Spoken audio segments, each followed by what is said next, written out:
theory creaking open, baby.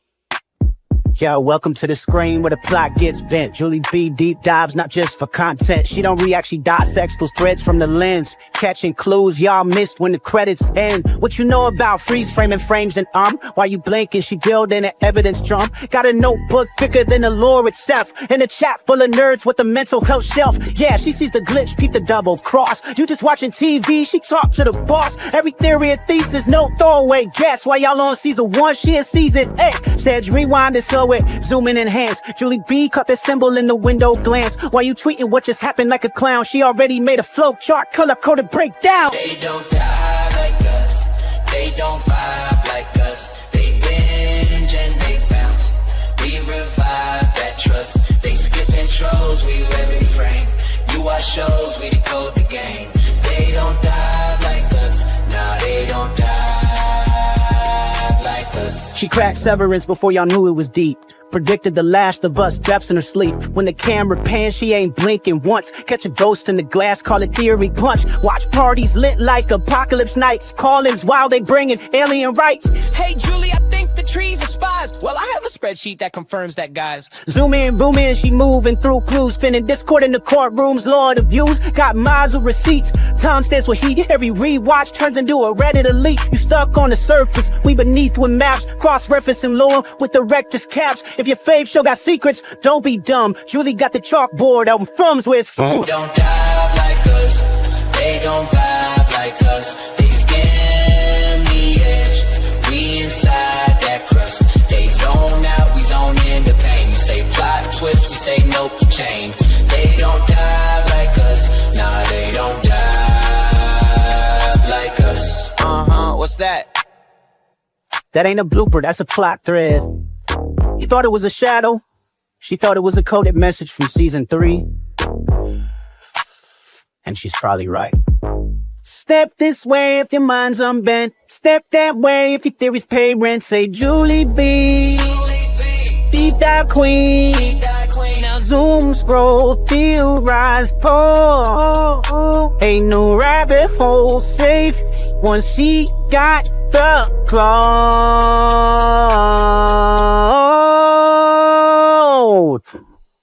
They don't die like us.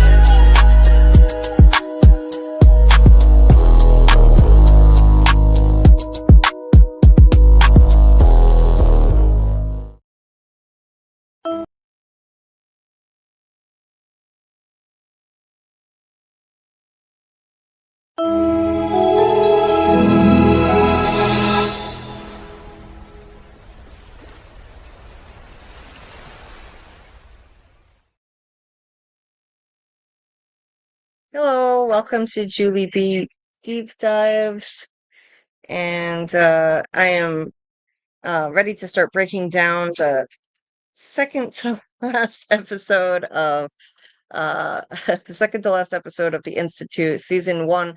I think it's going to be a 1-season show, so I say season 1, but I don't know. There are conflicting accounts. It may be a limited series. Some accounts say, some articles have said limited series, but then we've heard rumblings that the showrunners want a second season. So, but be that as it may, it will be the penultimate episode 7, which is just called Fight. I think every episode has just had a single word title, actually. So, let's see who is here in the chat. I guess the earliest messages in the chat disappeared because I changed the start time.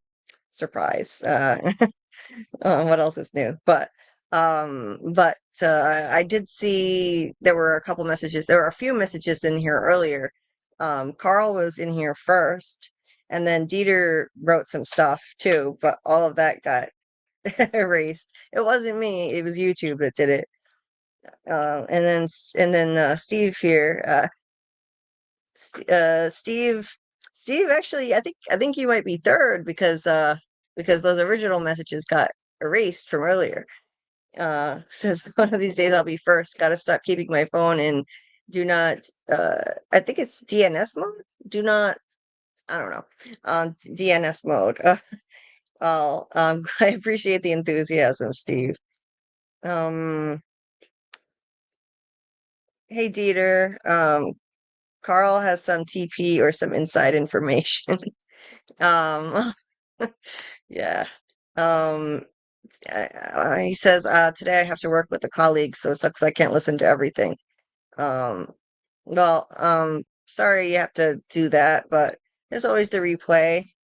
And thank you for being here for whatever time you can be here. Hey, Miss J, nice to see you. Hey, Trace, Bill Chill with the China XP hack there. Um, let's see. Mm, and Bill was fifth. Okay, I'm scrolling down. Hey, with Alice, I'll probably be asleep by midnight, so have a good night if I don't make it back. Well, thanks, with Alice, and hope you're having a good night too. Please hit the like button, help people find the stream. I would appreciate it. Yeah, I know we haven't done as many live streams as usual. People might find that strange, for me especially, but I really needed to take some time to do more self-care. So just had to cut down on the live streams temporarily. So I'm gonna go back to 3 live streams per week. But for now, it's just going to be the Institute, and that's it for this week. That's the only live stream. And actually, next week I was going to resume a more typical schedule, but stay tuned on that because I may have to do one more week of a decrease in lives. So um I'm learning to prioritize self-care. That's all. Let's see. Samuel. Dexter, then a Julie B stream. What a great way to end my night. Well, thank you. I appreciate the enthusiasm, Sam. Thank you.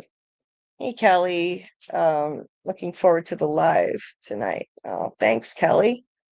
So when interviews. So I have 2 interviews to drop. I have 2 interviews to drop that I did on Tuesday with Jane Luke, who plays Maureen, and Vigo. Let me see, I want to pronounce this right. Vigo Hanvelt, who plays Avery. I interviewed them back to back on Tuesday, which was a first for me. First time doing 2 interviews in a row on the same day, and they're all they're very close to being ready to drop. Um, they're very close to being ready to drop. So I'm pretty sure I can release them tomorrow morning. And I had a great time interviewing both of them. They were lovely people. Avery, I mean, not Avery, but Vigo, who plays Avery, he was an absolute doll. He was adorable, really smart kid. I loved talking to him. And that one was about 30 minutes long. And the one with Jane Luke, who plays Maureen, that's about, I think, 39 minutes long. It would have been longer, but I had the interview booked with Vigo right after her. She was willing to actually stay up to an hour. But unfortunately, I had that second interview. So, but I stayed with her as long as I could, and it was just lovely. So yeah, keep an eye out for those 2 interviews. And I mean, I really got lucky. What an ideal time for me to get interviews with those 2 of all people, because this 7th episode was monumental for the character of Avery. I mean, he was a real highlight of it with the way he shattered the, what is it called? The deprivation tank. He completely shattered the thing and, I mean, stole the show. So great timing for me. It was just lucky. I mean, I didn't do it this way on purpose. I didn't know that that was going to happen this week, and it just lucked out that I happened to get the interview the same week that he had his biggest episode yet. And then Jane Luke, she just got killed off the show. So also great timing, and she got killed off going out a hero, helping to, expose the Institute and saving Luke, helping Luke get out. So I mean, I was thrilled of all times to get to interview those two. It was just perfect timing. So I can't wait to share those interviews with you guys. I'll drop those tomorrow, probably in the morning. So those will be three interviews I got to do for the Institute. Really grateful I had the opportunity, and I may be doing one more. Um, as far as I know, just one more. And I got a yes from this person's agent, but until I have a date locked down, I won't announce it just yet, just in case something goes wrong. But there may be one more coming possibly next week. Anyway, but let's get back to the chat here so we can start breaking down this episode. Hey, Amy. I hope everyone's doing well tonight. It's felt weird not doing as many lives. It feels like it's been a while. Hey, Trace. Don't forget to add the YouTube hype feature to your videos. I never heard of that, Bill, but I will definitely look it up. Thank you. The YouTube hype feature. Okay. Okay. Hey, Doc. Nice to see you. Um, let's see. Scarlett was here. I think she went to bed though. Um, I'm just scrolling through what you guys were chatting about before. I do want to announce that the next show that we're going to be covering is going to be Alien Earth. So I'm going to get a late start at it because Alien Earth premiered, I believe, August 12th, and I wasn't able to cover that and the Institute at the same time. I do deep dives. I can't do two new shows at once and still do enough self-care, ideally. So I'm gonna be playing catch up with that, but we're gonna start when we are not doing lives for the Institute anymore, we're going to do lives for Alien Earth instead. That's going to take the place of it. So we'll pick up about mid-season. About mid-season, we're gonna do that.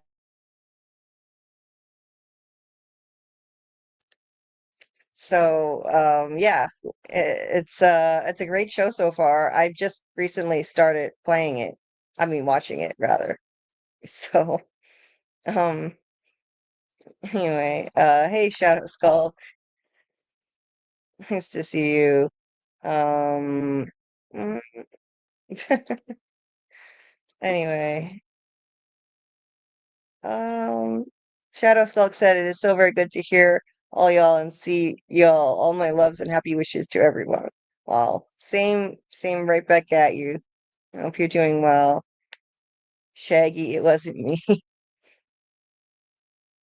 Um, thanks, Dieter. Yeah, my pain has been much more under control the last few days. I think all of this self-care is definitely helping. Today it's been worse than it has been in the last several days. I gotta say it's been worse. So I'm gonna keep this live as short as I can so that I can take the best possible care of myself. Just FYI, I'm gonna try to wrap this up in about 2 hours because of my pain level today. But it has been a lot better than usual. I will say that the last few days it's been amazing. Hmm. Let's see. We'll see you later, Dieter. Yeah, we love you too. Um, I appreciate it. I don't think I have to edit much because this time I don't think there was an echo on either video, but I'll let you know if there are any issues, and I appreciate your help, Dieter. Thank you. Um, Dieter said tonight Tabitha is doing a From live on TikTok. Tonight meaning not like tonight, but Dieter's already, for him this is the start of Friday. So I guess Friday, Tabitha's doing a From live on TikTok. That's awesome. So check that out. He dropped the link right there. That's so cool. So cool. Yeah, let's definitely support Tabitha. That's awesome. I had no idea that she was doing anything like that. So cool. Um, all right, see you later, Teeter. Oh, sorry you've been sick, Amy, but glad that you're getting better. Um, yes, Alien Earth is so good. I've been hearing really good things about it. I've been hearing really good things about it, so I'm excited to cover it, and I just watched the first episode, so I'm catching up right now. I'm catching up, and I think it's gonna be fun to cover. I only wish that I could have started it from the beginning, but unfortunately, I just couldn't. I couldn't juggle that and the institute and do the self-care and cutting back on live streams that I've needed to do lately. We will get back to the usual three three live streams per week.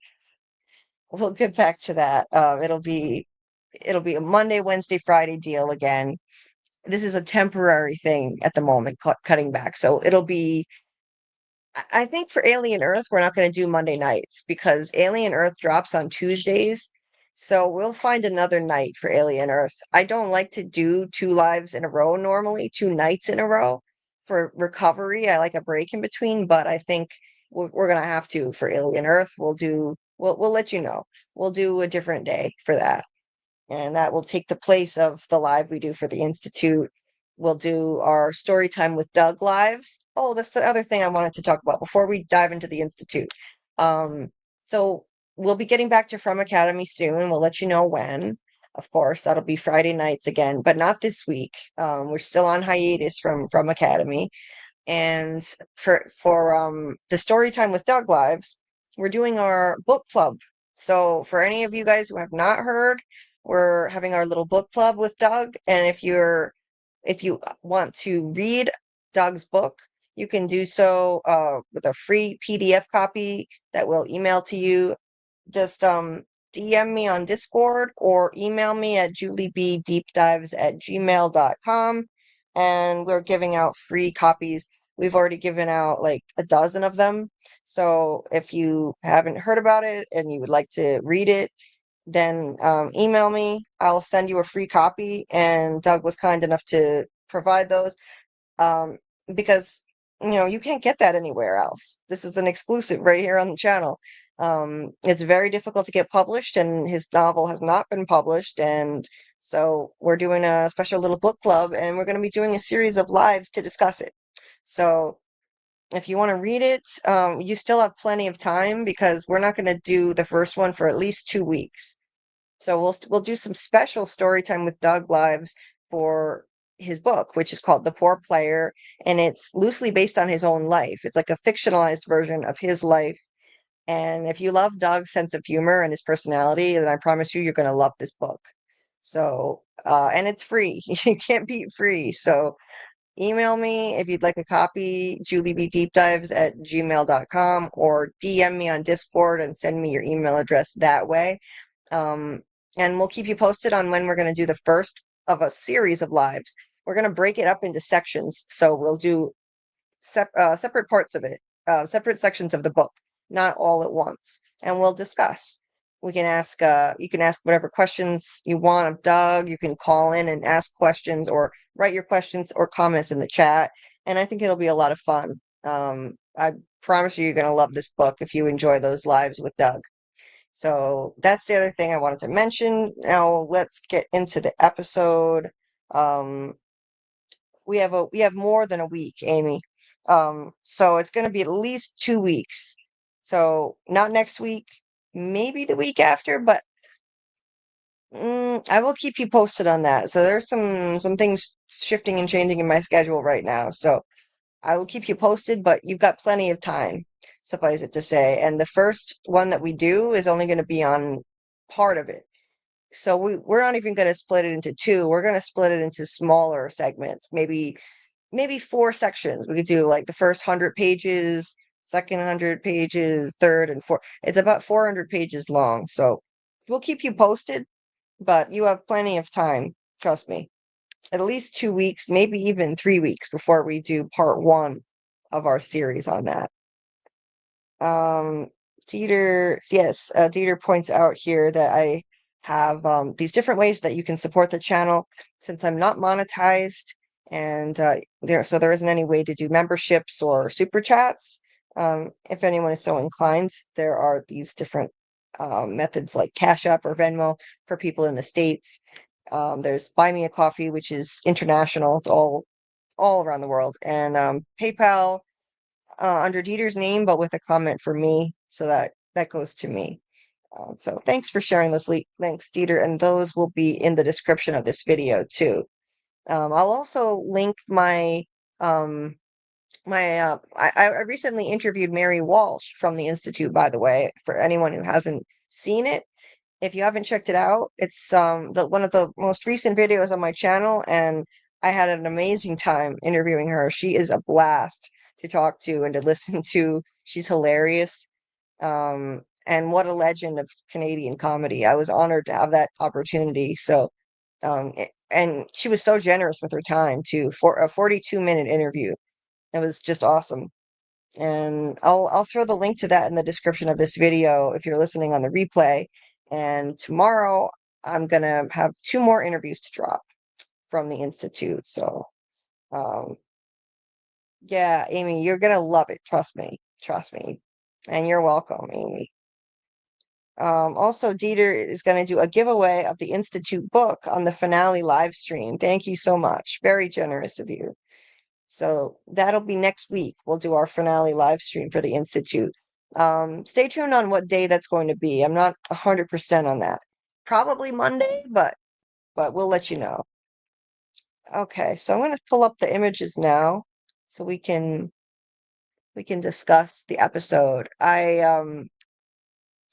I really enjoyed it. I think that it was I mean it was nothing too earth-shattering in terms of the reveal. I wasn't surprised to find out that they really are saving the world. They really are. It would have been too obvious and predictable if it would have been too obvious if they were just like evil and they're not really saving the world. They're just they're assassinating people and exterminating the kids because they're evil. I think it makes sense that they're actually trying to save the world, but they're doing so through horrific means. And they pose a question: how far would you go to save the world? Miss Sigsby says that, and to that I say I wouldn't kill a bunch of kids to do it. I don't think it's worth saving. If you have to murder a bunch of innocent kids to save the world, then I think the world has had its shot, and it's time for it to end. I don't buy this and the ends justify the means bullshit, but I think a bunch of people predicted that this is what was going to be the reveal, and this is what I expected to happen. That yeah, they are saving the world and they're preventing Armageddon many times over by sensing they find out what's going to happen through people who have precognition, kids who have precognition, I guess, and then they assassinate people who are going to cause Armageddon in various ways, cause nuclear holocaust or any number of horrible things, and they have to murder kids to do it. They have to drain them of their life force, essentially. It's not worth saving. It's not worth saving. And I'm gonna start a poll to see what you guys think of this. If you think that if you think it's worth it or not, because I'm really curious. There's some really interesting moral debates we could have on this, kind of like we had with The Last of Us. Was it worth killing that one little girl? Is it justified if it means a chance at developing a vaccine? If it means a chance at doing that, then is it worth it? I said no. I don't think so. It wasn't even a guarantee that they were going to save the world in that show. In this, I guess they are certain that it's saving the world. So it's a real ethical dilemma. And the reason why this doesn't surprise me that this was the reveal, it was the scene. If you think back a few weeks ago, there was a scene where Luke confronted Dr. Hendricks and said, what about the oath you took as a doctor? First, do no harm. And Dr. Hendricks said, look, you're not the first person who's thrown that at me.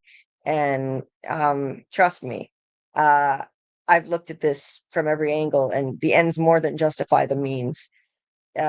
So when he said that, something about the way he said it made me really believe he meant it, and he truly believed that his cause was worth it and justified. So yeah, I'm not surprised at all. But I don't think the ends justify the means here. I really don't. I don't. So that's my opinion. But anyway, Bill Chill said war prevention continuum esque. Um, hmm. Continuum. Is this a movie or something? Um,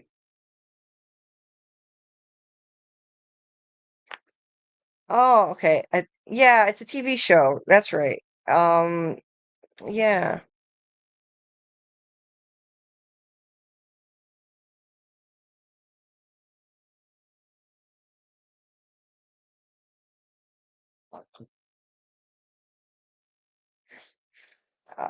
So Steve said I was right in your face. Who is this? Barbara? Um, yeah, Steve, you were right. You were right. Diviner's Ember. Hey, save the cheerleader, save the world. Heroes. Yeah, that's one I never saw, but I remember that tagline. F them kids. So Samuel, you think it's worth getting rid of the kids? Is that what you mean? I don't know. I don't know. Yeah, Amy, I think this episode was great. I think it was great. I thought it was really well done, I have to say. Um, Doc said this is a question we should come to after the finale because Luke should have some responses to that next episode. Yeah, definitely. Shadow Skulk said followed some of y'all on TikTok. Yeah, I never used TikTok myself.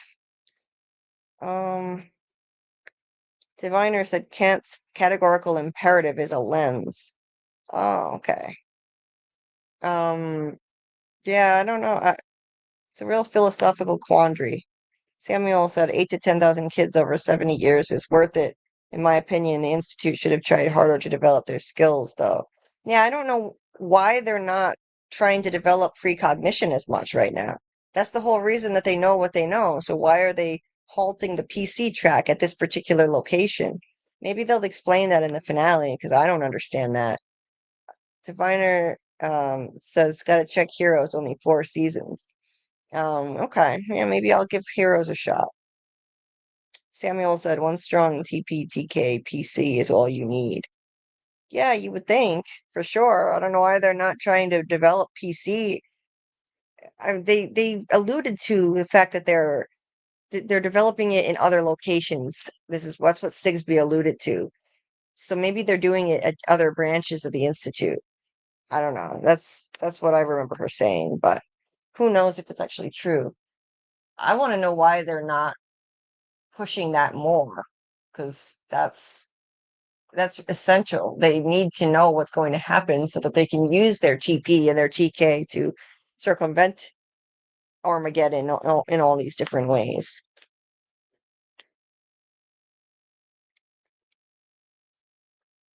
Mm. So I'm gonna show my images now. Get started breaking down the episode. So we've got so we started with Maureen, and we thought we saw the last of her, but we got one last scene from her via flashback, which was cool. I got to, before I interviewed Jane Luke, who plays Maureen, I got to watch this episode and see her really, what I think truly are her final scenes now.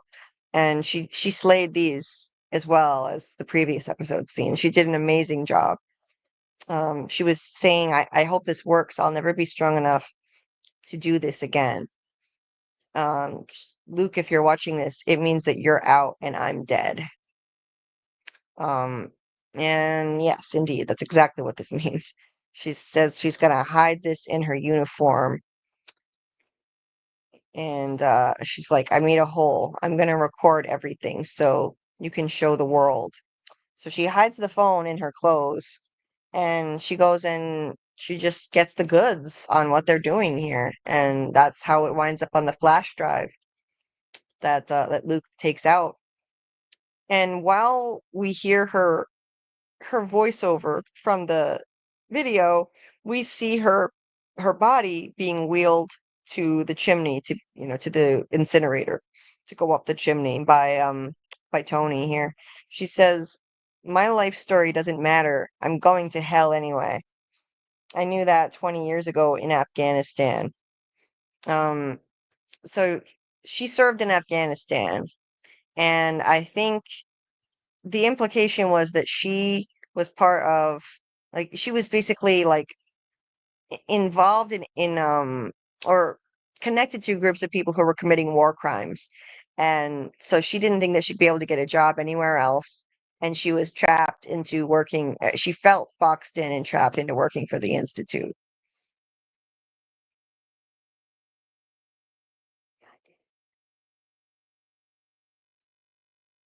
um yeah, so um yeah, she's like, I'm going to hell anyway. And I, this is one thing that you won't hear me talk about in specifics in terms of her death in the interview, but um, everything else, I got into all the details about what it was like to film her final scenes and her amazing performance. I talked with Jane about how she had to really, like, tackle this challenge of not being able to really say much in her final scenes, obviously when she's dead here, but in the previous episode she was just mostly terrified, like a rat being cornered.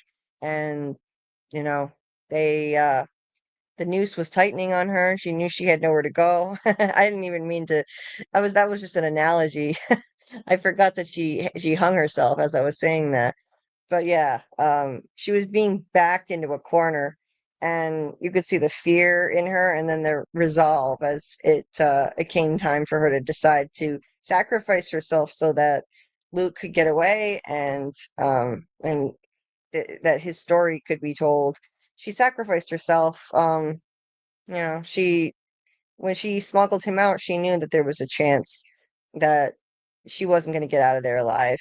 And like, she did an amazing job, I thought, portraying these final scenes. And I told her that in the interview, and it was a real challenge. She's actually known for comedy. Jane is really uh, seasoned as a comedian in Canada, doing improv, which is extremely challenging to do. But she also does drama, and this is the first drama she's done. Clearly, she's extremely versatile and can do both so well. And it was just awesome talking to her. So, so she was saying that. Anyway, by the way, make sure your notifications are turned on, because in the morning I should be dropping that interview and interview with Vigo, who plays Avery. But anyway, she's being wheeled onto the elevator, and so we hear her voiceover saying that she knew she was going to hell already 20 years ago. And um so I think she was probably involved in some stuff in Afghanistan that she regretted, and she already felt like she was damned just from that alone. And she probably felt trapped into working for this horrible place, because she wasn't with the bad publicity related to whatever happened in Afghanistan. Maybe she couldn't get a job anywhere else. um War crimes or something like that. She said I'm sorry it took me too long to see. You don't think of yourself as evil. It's still hard for me to believe what we've done, all in service of this thing they created. This machine they've made has needs. And then, okay, you see her body getting wheeled in, And she says the biggest need is a constant supply of children.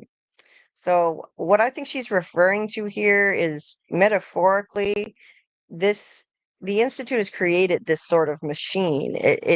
They refer to it like a conveyor belt that they have to keep going, and they need kids to keep the conveyor belt moving. And so it's sort of like a machine, and the kids are cogs in the machine. Their psychic abilities are what's powering this machine that enables them to assassinate remotely targets. Um, yeah. So, yeah, they have to they connect to the hum, which it's some kind of psychic energy source that they tap into. And but it requires these children with psychic abilities, telekinetic and telepathic abilities. And so they're basically like sort of feeding this metaphorical machine, and that's how they take down all of these people who would cause the end of the world in various ways if they didn't act. And so she signed on for this, and it's like she kind of dissociated and disconnected herself from what she was actually doing, and didn't want to just face it. And no one thinks of themselves as evil. So it's a really interesting philosophical discussion that she's bringing up here. Um, and you know, even though what they're doing is so ghoulish and sick, it's it's possible to just disconnect yourself from it, and just rationalize it away so that you can sleep at night. And that's what she's done. But she feels shame for it, and she's, according to Avery, the only one who felt shame because he could read all of their minds, which is crazy. The others don't even feel guilty or ashamed.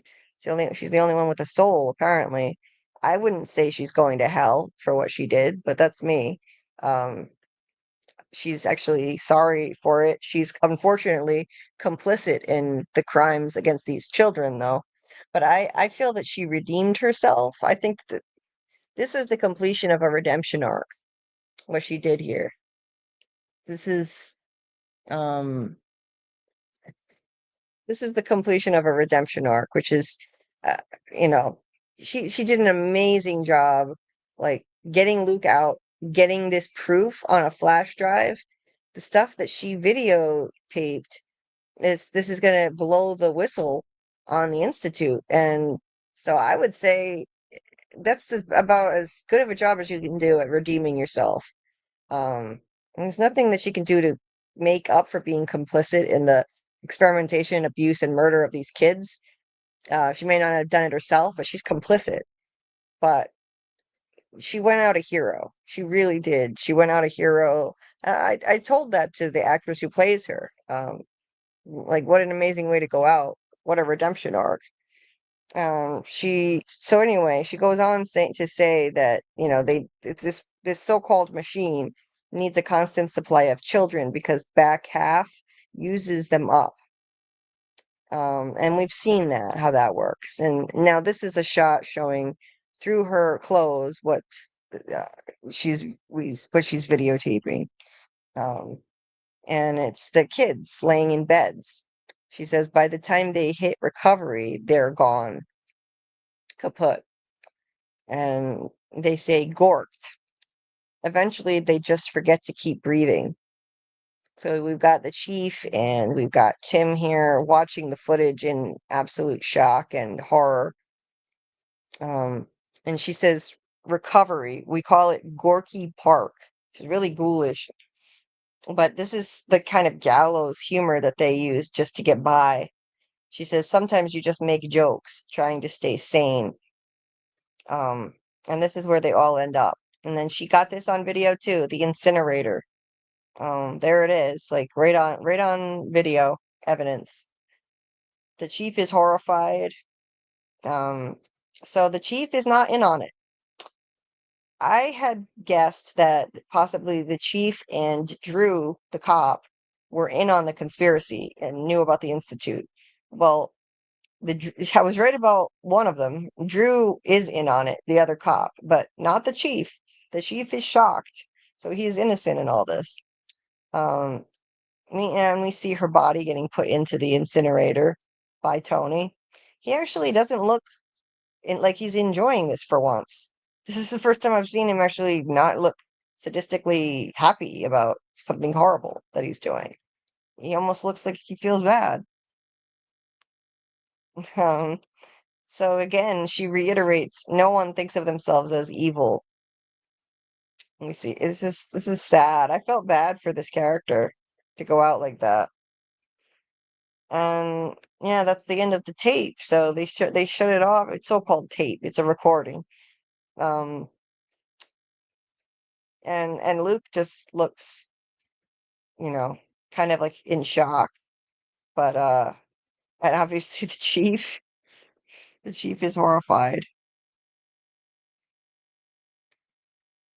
And yeah, so that's it. The proof is out there, and the chief is it's like, what did I just watch? And yeah, and then we cut to the next scene, which is Sigsbee.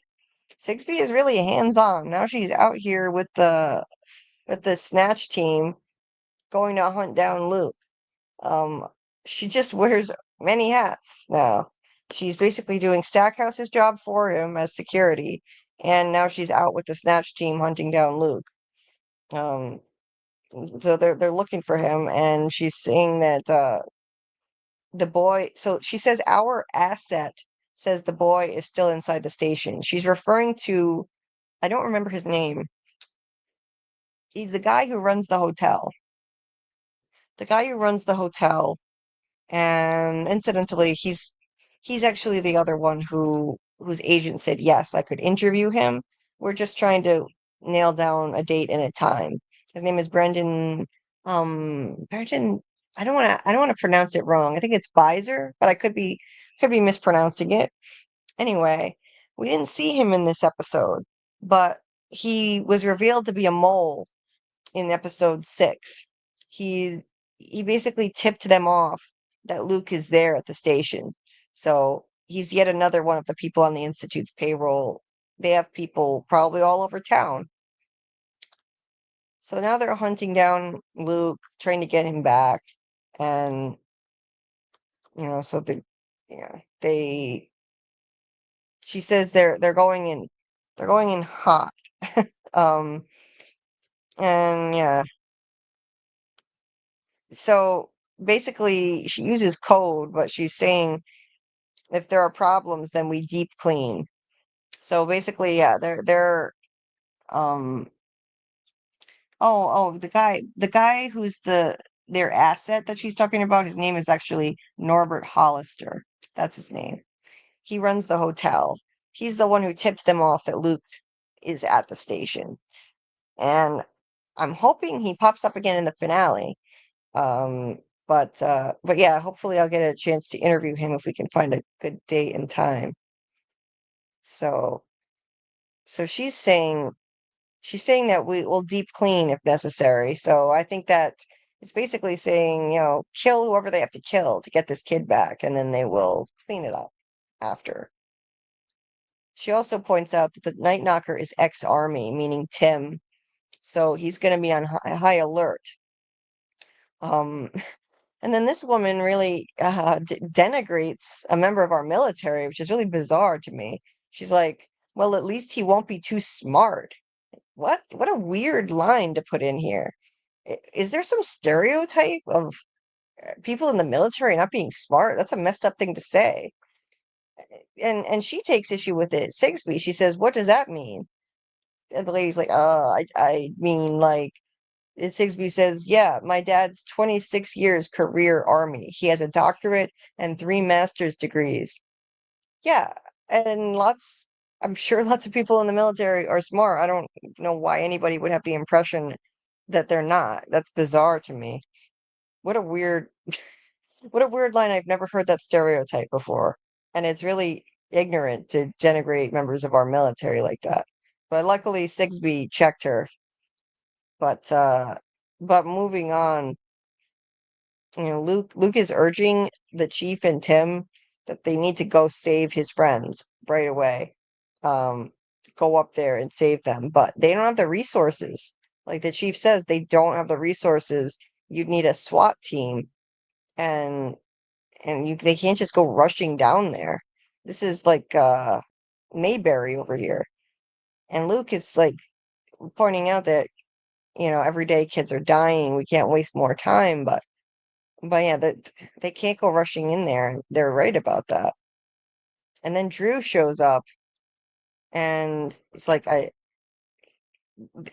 chief wants him to mind the shop, so just watch hold down the fort, basically. And he's saying people are going to call about the cell service, the internet, and God knows what else. So the Institute jammed all that because Luke escaped. So now they've jammed the signals for the cell service, the internet, all over town in Denison because they know Luke is out there somewhere. And I said it all along that they were definitely, I'm sure they were the ones who jammed the signal on the Institute grounds. And this confirms that. When in the first episode, somebody showed up and the security guard met them. It was actually the guy who plays Frank on From, and he was like, he couldn't get a cell signal and he was lost. They claimed the guards were like, "Oh, it's just the trees," and I said, "No, they're jamming the signals," and they are.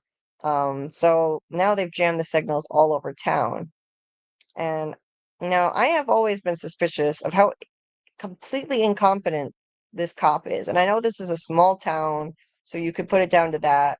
But he's so incompetent. I thought there's something off about him, and I was thinking maybe he and the chief were moles for the Institute, but as it turns out, it's just him. And yeah, he he blows his cover now. He's forced to because the chief is trying to leave and take Luke and Tim to Portland, Maine, and talk to a special agent so that they can deal with what they found out about the Institute because they don't have the resources for this. Um, and he's got that flash drive. Um, and they try to leave, and Drew has no choice but to stop them. Um, he's like panicking and saying like, "Well, what if something happens?" Like, and I don't want to be in charge. What if there's an emergency? But yeah, he he then just completely freaks out, whips out his gun, and and spazzes out and fires a warning shot. So yeah, there he is. He's a mole, and he's like, "Don't fuck with me." He's like the least badass guy with a gun I've ever seen. Clearly is out of his depth, and yeah, he. Oh no, sorry. What am I saying? It wasn't a warning shot. He literally just shot the chief dead. It probably would have been smarter if he had fired a warning shot, because now he's just made things even messier for them. And he's very upset that he actually had to do it too. He didn't even want to. He's known that guy for like 20 years and starts spazzing and orders them to grab the cuffs and has Tim cuff Luke together with him. And he's like, I've known the chief 20 years and look what I just did to him. I've known you how long? So obviously he'll kill him too. And so they have no choice but to comply with what he's saying. There's no getting around it. So yeah, they do that. Um, they cuff themselves to the bench, and let's see. So they do the, and they just kind of sit there while he's continuing to spaz out, and he gets a call from Stackhouse himself, and yeah, goes in and talks to him.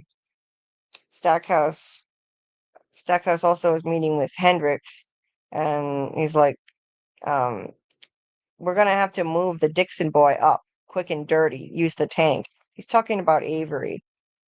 So Avery is not ready for the back half yet, but they feel the need to speed things up faster now.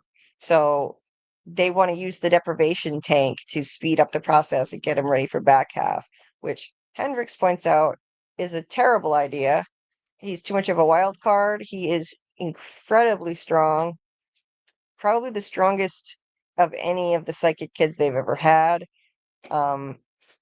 And yet Stackhouse doesn't see any other way around it. So he's like, I have the keyhole in 2 hours. If we can't make it, there's going to be problems. Just do it. So I don't know which keyhole it is. We'll find out in the finale. Maybe this is a really big one. Maybe this is something they've been building up to for a really long time. I think there is some kind of end game. I think there is some kind of end game to it. So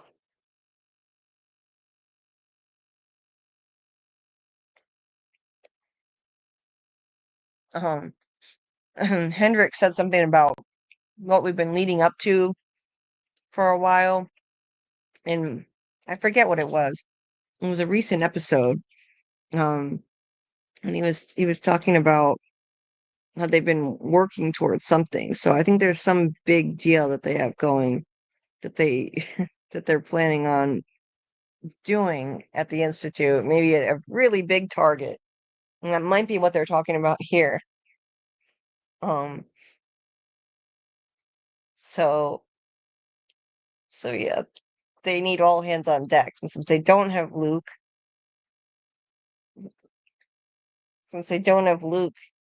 now they're gonna have to move Avery up faster. Um and so So back to the phone call here between Drew and Stackhouse. He's like, Stackhouse tells him, I need you to control the situation until they reinforce you. And like he's capable of holding anything down though. Um and and in the background, Tim and uh Luke are trying to figure out a way out of this. He's like asking Luke if he has a safety pin or a paper clip. And and Drew tells Stackhouse that Chief Ashworth is dead. He had to kill him. Stackhouse is completely just uh what is the word I'm looking for? Unflappable. Like he just does not even care. He's like, okay, understood. No problem. Then it's like the team will take care of that. They really have a lot of resources apparently. No problem cleaning up the murder of the police chief in town. And so he's like, listen, I need you to lock down that place until backup arrives. No one in, no one out. I can't stress that enough. Lock it down. No one is going. And then, Drew's like, no one is going anywhere. So, um, yeah, famous last words, no one is going anywhere. This guy is out of his depth, and the Institute, I mean, you'd think they'd be smart enough to know that he is way too inept to count on him as one of their operatives. This guy is like Barney Fife over here. And if that reference is too old for some of you guys, then maybe you're either too young or you didn't grow up watching TV Land, but the goofball deputy on the Andy Griffith show, that's basically him. He's completely incompetent. Um so Yeah. Then they notice there are paper clips on the desk, Tim and Luke. And so he's like, can you do this thing that you did with the tree branch on the paper clips? The telekinesis, that is. Because Luke had made the branch break over Kate's head, knocking her in the water so that they were able to get away.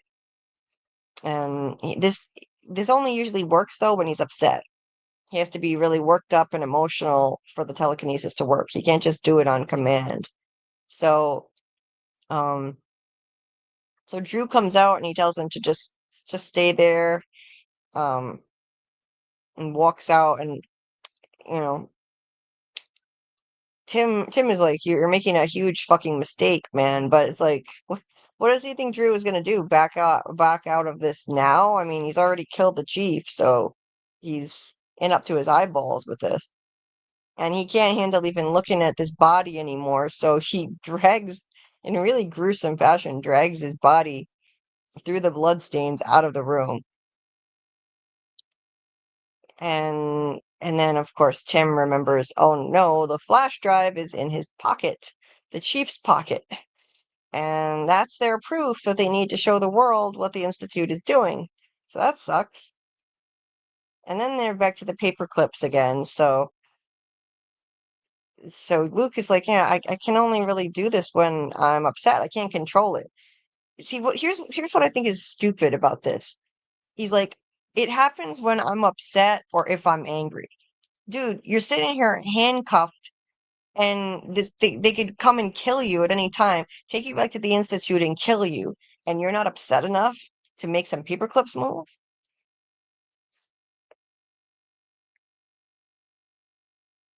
It makes no sense. Like, shouldn't he be upset enough to make some paperclips move in this moment? I think so, because he knows being brought back to the Institute is certain death. So that was dumb, in my humble opinion.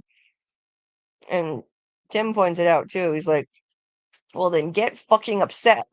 Because if we die, then there's no one to blow the whistle, and your fucking friends are gonna be stuck there. Thank you. I mean, did he really have to say that to hammer home that very obvious point? You dumbass. Anyway, that writing was a little silly for me. So then he gets him upset enough to make the paperclips move. Um, and he gets he gets a couple of them actually.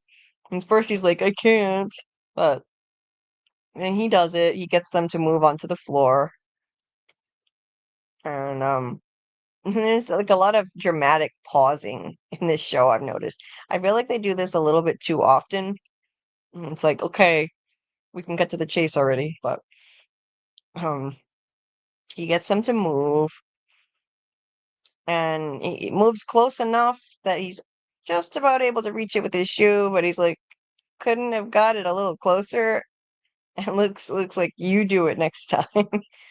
Touche there. Yeah, it's close enough. Anyway, he's able to get it with his shoe, but there's some real tension leading up to that before he's finally able to do it. Um, while Drew is, kind of hovering around, continuing to spaz. The team shows up to get Luke, so it's just in time that they're able to get their hands on a paperclip. And as the fake FBI agents led by Sigsbee show up, they're able to get out literally in the nick of time and go out the back. Yeah. So much for no one is coming in or out of here. It's like they couldn't have gotten far. Yeah, he's freaking out. Well, that's what you get for uh hiring Barney Fife to be your operative. Idiots. And so before I go any further, I've blown through a few scenes here. So we're almost at the hour mark. Please hit the like button if you haven't done so. I would really appreciate it. I'm gonna check in with what you guys have been talking about before I keep going. Let's see. So, so Steve said she's probably from a different branch of the military. Different branches will often um, bash other branches, like typically the Army bashes Marines for being dumb and vice versa. Okay, that makes a little more sense, Steve. Yeah, thanks for that input, because I thought that was so weird, disparaging the intelligence of people in the military. Doc said there's the myth that Marines eat crayons. A retired Marine went to make and sell edible crayons to market off the stereotype. Oh, I've never heard that. Weird. Diviner said people of all intellects can be propagandized. Absolutely. And Doc says the Gorks are kept in one room and they have a trough in the floor to relieve themselves with no privacy, and she catches that all on the video. Wow. Is that in the really? Wait a minute. That's that in the show? Oh, it's from the book. Yeah. And Doc has been reading the book concurrently with the show. But don't worry, guys, in the chat. If you haven't read the book, we won't be sharing any spoilers, and neither will Doc. He just provides insight for the parts that we've already seen in the show. So we won't have any spoilers for non-readers of the book. Hey, Abby, Babby, nice to see you. I'm doing great, actually. I haven't been able to say that in a really long time and actually mean it. I'm doing great. I've been, taking some more downtime lately, doing some less live streams temporarily and focusing on self-care and, you know, having a three-dimensional life outside of screens, and it's actually led to a big reduction in pain lately. So, I hope you're doing well, Debbie. I know recently you had a reduction in pain, which I was so happy to hear about, and I hope you're still doing better, and having more quality of life because we both deserve that. That's for sure. I know you have your own battles, so I hope you're doing well. Trace says, I loved these last two episodes. Yeah, I think they've been great, especially this one. This one I thought was especially good. One of the most impressive this season. I don't know if I'd have to go back and think about it. I don't know if it's my favorite. If not my favorite, I'd say it's in my top two. Um, see, Trace says, uh, Pandecolima, saying, dos, tres, cuatro. Um, yeah, I don't pronounce it as well as Carl does, but I do know how to at least count to 13 in Spanish. I just don't say it as nicely. Samuel said Marines clap back with Army stands for ain't ready for the Marines yet. Yeah, I've heard that there's a lot of rivalry between the different branches. Indeed. Doc says my fiance's ex-husband was in the military, in the Navy, but he didn't know other gay people on his sub and felt isolated. Oh, that's got to be tough, really tough. Yeah. And historically, there was the don't ask, don't tell policy, which thankfully they got rid of as it should be. Shadow says Carl, Amy, Samuel, Doc, and everyone else I haven't said hello to yet. You're so sweet. Yes, Andy Griffith, Amy. Well, I loved that show. I watched it on TV Land growing up. Steve said he's Special Officer Doofy from Scary Movie. Oh, really? I've never seen that one actually. Yes, please hit the like. Use your TK or TP to increase the likes. Like Carl says, please hit the like button. Doc says Luke feels exhausted and burnt out and sleep deprived. Yes, he sure does. Samuel says that's the ultimate form of isolation. Yep. Samuel said, I think the stereotype comes from that Village People song. Yeah, could be. Could be. In the Navy, I think. That's the song. So, getting back to the episode here, now we finally see the relevance of what happened earlier this season with the convenience store. I mean, there was relevance already in that the act of heroism of Tim saving this convenience store owner showed us what he's made of. And I said back then that this was foreshadowing the fact that he was going to be heroic in helping to save the kids at the Institute. I think it showed that he's capable of stepping up and sticking his neck out there. And he then he was going to wind up doing that, and he wouldn't be able to help himself. When he sees people are in trouble, he has to get involved. And now we see that this actually is taking on a whole new meaning because this guy whose life he saved now has a chance to help him in return. So this is the payoff for what happened there. This is the convenience store owner, and he would have been dead if it wasn't for Tim taking care of him at the scene of his shooting, and that's the reason that he survived getting to the ER in time. He literally calls Tim my savior. He's like, as I told my brother, work is its own medicine. So he's already back to work, and he sees Luke all banged up here and is wondering if there's trouble, of course. And Tim asks for his help, which of course he is happy to give, saying, I owe you my life. Whatever I have is yours. So Tim is asking for a car or a phone that works. Um, but I guess his phone isn't working, which is weird. Um, so I don't think he does lend them a car, but he at least hides them because then Sigsbee and the Snatch team show up and he hides them underneath the trap door that he has in his storeroom back here. So they go underneath there, which is convenient. He just happens to have a nice trap door he can hide them under with a rug. I mean, how many people happen to have trap doors? So it's kind of it was a little too convenient, but I'll forgive it. They go down there, and then there are some tense moments where Sigsbee and the team come in here and they lie and say that they're looking for this boy who they think is being trafficked. They have these fake FBI jackets on, and they think that he might be with Tim, so he's kidnapping him and all this bullshit. Um, so then there's that, and for one little brief fake out moment, you might think that he was about to sell them out because Mr. Dobira, I think his name is, says, oh, I have seen them. They were just here. They bought coffee and sandwiches and then they left. So he does stand up for them and protects them. He tries to keep them from going back, but they just kind of force their way in. They walk in there anyway. But she doesn't look underneath the rug, so she doesn't find the trap door.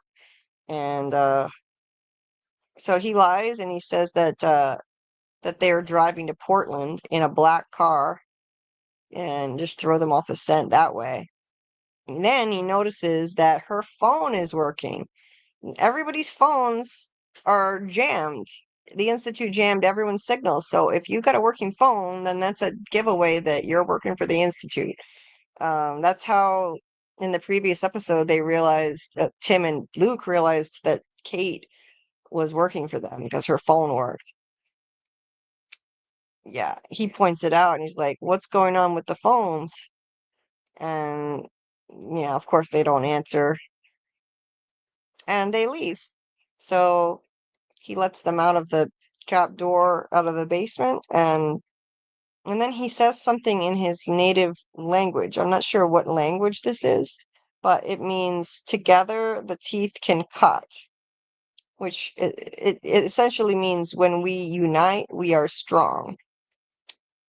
So, I think of it like, the top row of teeth or the bottom row of teeth, they're not any good unless you put them together. So it's a nice little saying, and yeah, he's just grateful for Tim saving his life, and says, "I kiss my children goodnight because of you."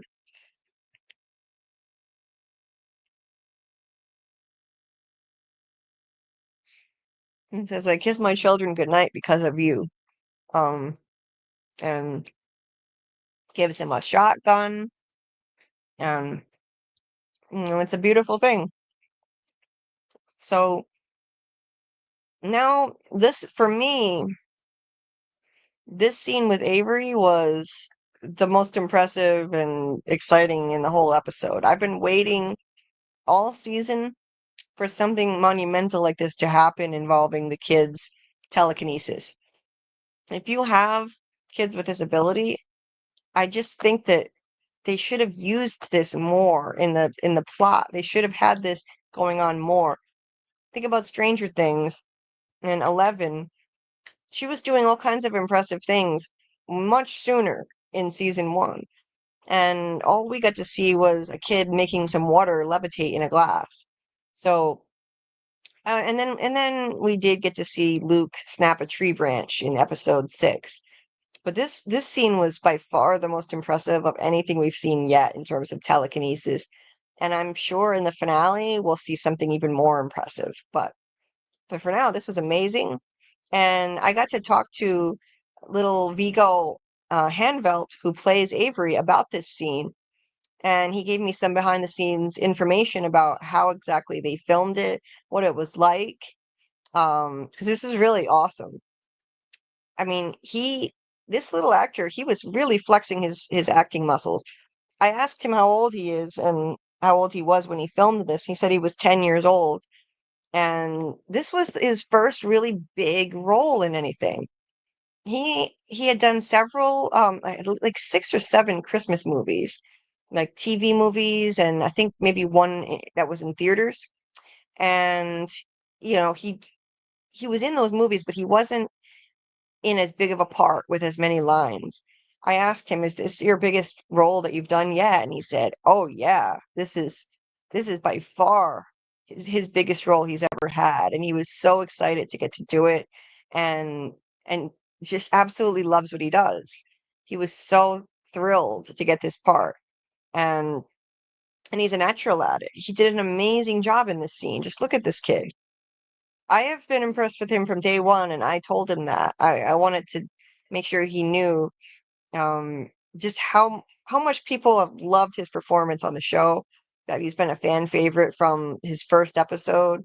I told him that, and I definitely think it made him feel good because this is all new for him. This is the biggest role he's ever had, just starting out as a young actor, and I haven't seen any other um like until this week, I haven't seen other interviews with him.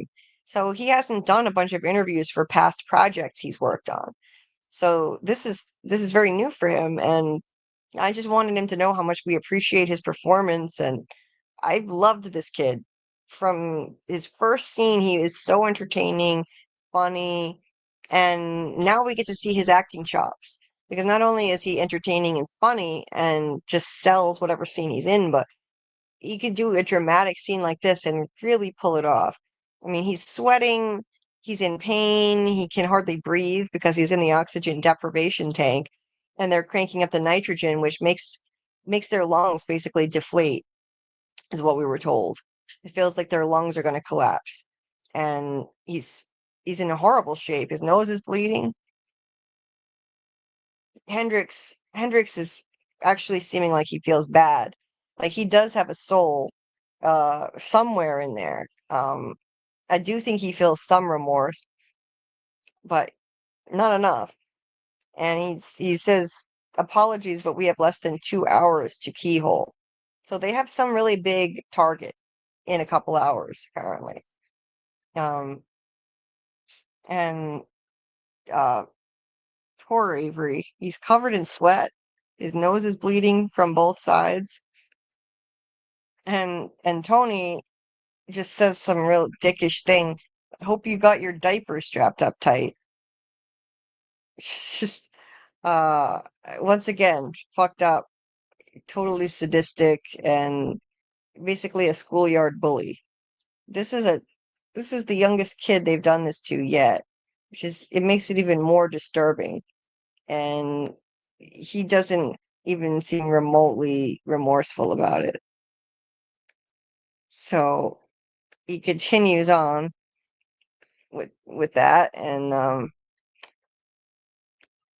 then cutting back here, we have Tim and Luke running, and so it kind of cuts back and forth between these because he is trying to connect with Luke on the outside telepathically and screaming. I mean, this was by far the most challenging scene that he's ever had to even film, this actor, not just in this show, but ever. And he's slayed it. I told him that. And he said that this is also his favorite scene that he's ever done in this show. Probably ever, to be honest. Um and uh and he's connecting with Luke somehow. On the outside, at least he's trying to. I mean, this is not easy.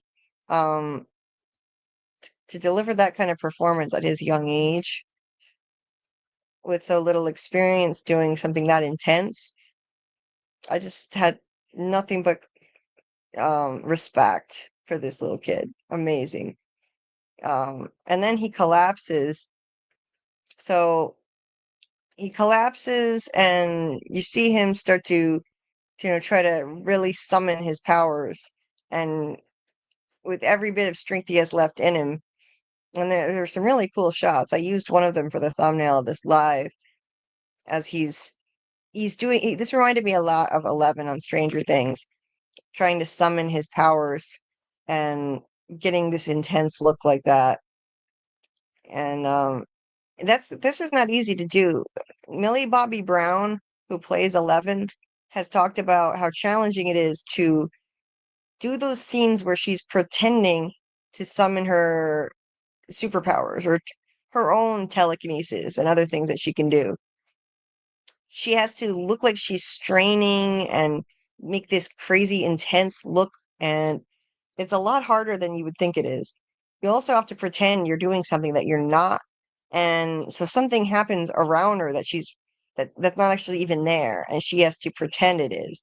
It's the same thing with this scene. As I was talking to Vigo about this, who plays Avery, I told him, hey, Millie Bobby Brown said this is really hard to do. I mean, this was impressive how he was able to do this so convincingly. And yeah, I mean, he's speaking to Luke in his head, and this was just so amazing. And then when this happens, this actually was done with CGI later. I talked to him about how this worked, and he said that they weren't even using any kind of fake glass.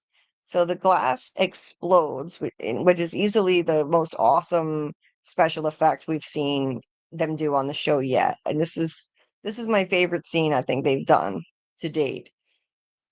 He said they added that later.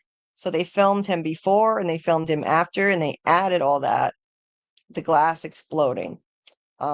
So he had to pretend all that was going on around him.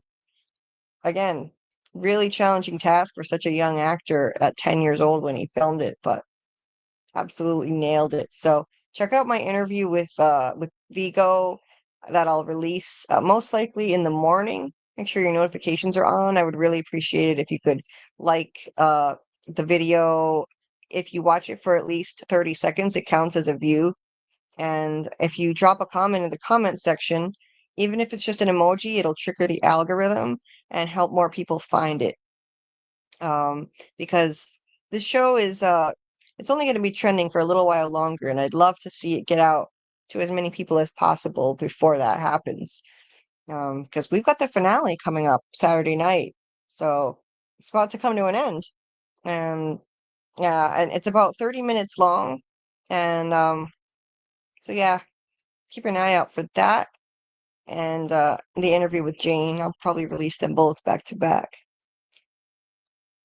So moving on, um, let's see. So Sigsbee, Sigsbee is still on Luke's trail, trying to find him, and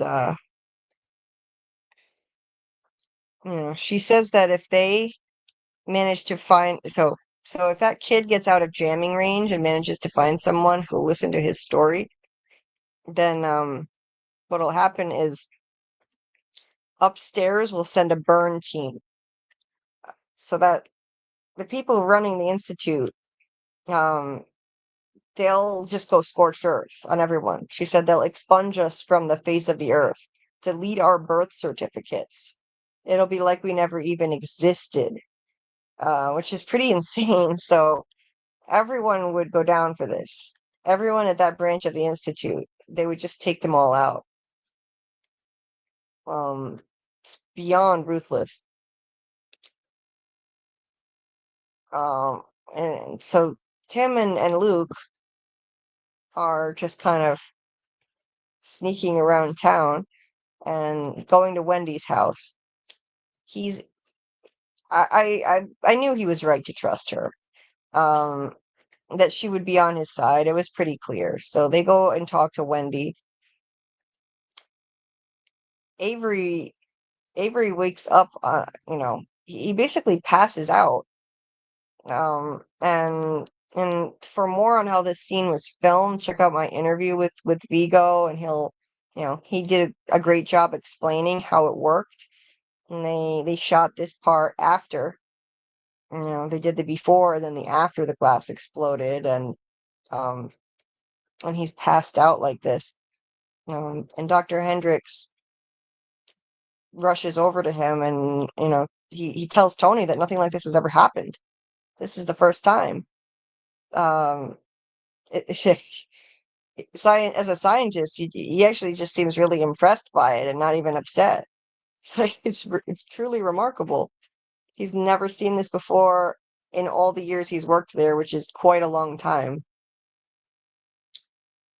And Avery is covered in cuts from the glass. He starts to come to. And when we cut to Wendy and Tim, so Tim has to explain to her what just happened. That they've got nowhere else to go, and this is kind of going to be hard for her to believe, but um,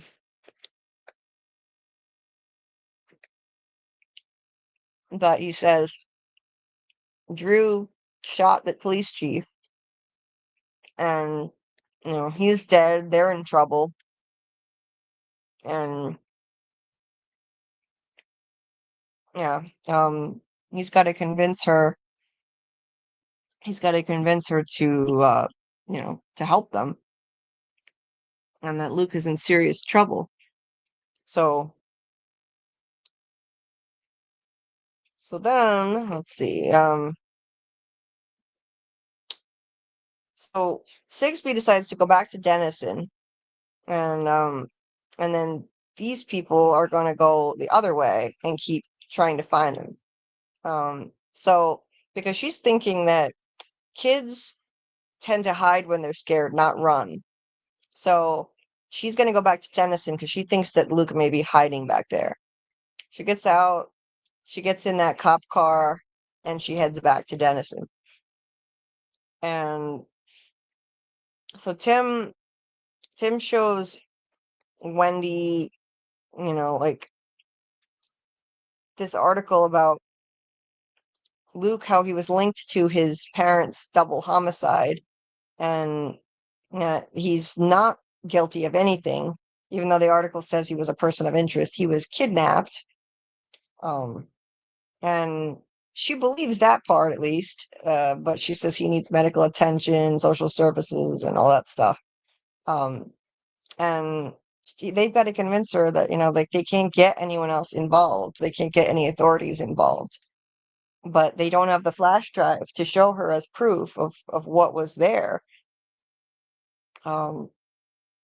So yeah, they sound kind of like Crazy Annie, but they're able to win her over. I'm not surprised. She's got like a thing for Tim, so um yeah, she did say that she checked the cell towers and there's nothing wrong with them. So then why, and who's jamming the cell signal? Um that helps to convince her that yeah, what they're telling her is true. And all the radios aren't working either. So yeah, there's that. And Tim says he's got to get Luke out of town. He explains that Drew shot the chief, and because he's working for them, and so was that reporter who tried to kill them as well. So they're dumping a lot on her at once, and yeah, that they're able to convince her. Then we have Stackhouse and Hendricks, and and they're talking about how Avery smashed open the deprivation tank, and Hendrix is still busy just being impressed by it. He's just marveling at the amount of telekinesis power that requires. Even a full house on a sparkler night can't do that. It's orders of magnitude bigger than we've ever seen. And Stackhouse says, "You told us TK was too weak to be weaponized," which it was. They thought it was, that they couldn't possibly lift more than a few pounds. But Avery is something they've never seen before. So he says no one has ever had a TK that strong, not that could be verified. But there were always rumors. And Stackhouse says this presents some intriguing new options. Hendrix, of course, is like, there are no options. We're simply not prepared to deal with that kind of power. And basically Avery is a time bomb. They can't just leave him like this. They talk about possible liquidation, meaning killing him. That's how they talk about killing a child, liquidation. And while Hendrix says it would be the safest, but at the moment we need him, so we gork him immediately. So render him essentially like brain dead, kind of, and then use his energy. They'd still be able to use his psychic energy. He'll conduct. Essentially, what they'll do is they have a big keyhole coming up that night. He'll be the conductor on the sparkler night, and then he'll be gorked by that and go straight to recovery. And then he can power the hum indefinitely. They think that he's that powerful that they could just leave him there in recovery and he'll power the hum indefinitely. That's how strong he is. So that's their plan. Their extremely screwed up plan. Then we come to the back half here and see their Avery is unfortunately already dumped there. In this really creepy, dimly lit room. I really love the aesthetics of how they did this. It's all so dark and eerie looking, and the bright red lights on their ear tags really stand out too. It's aesthetically very well done. So now he's joining our friends Nikki and Shaw over here, and Shaw is a complete vegetable already. She's basically in a catatonic state.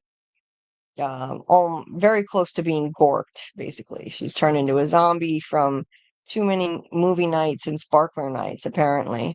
This is what happens to the kids when they're drained of their psychic energy. So Nikki tries to literally feed her food, but she's not even able to do it. Not even able to eat it. She does a great job faking that, too. I've got to say, the actress is very convincing. Then he starts talking to Avery telepathically. So all of their TP skills have really improved. We didn't see enough of this.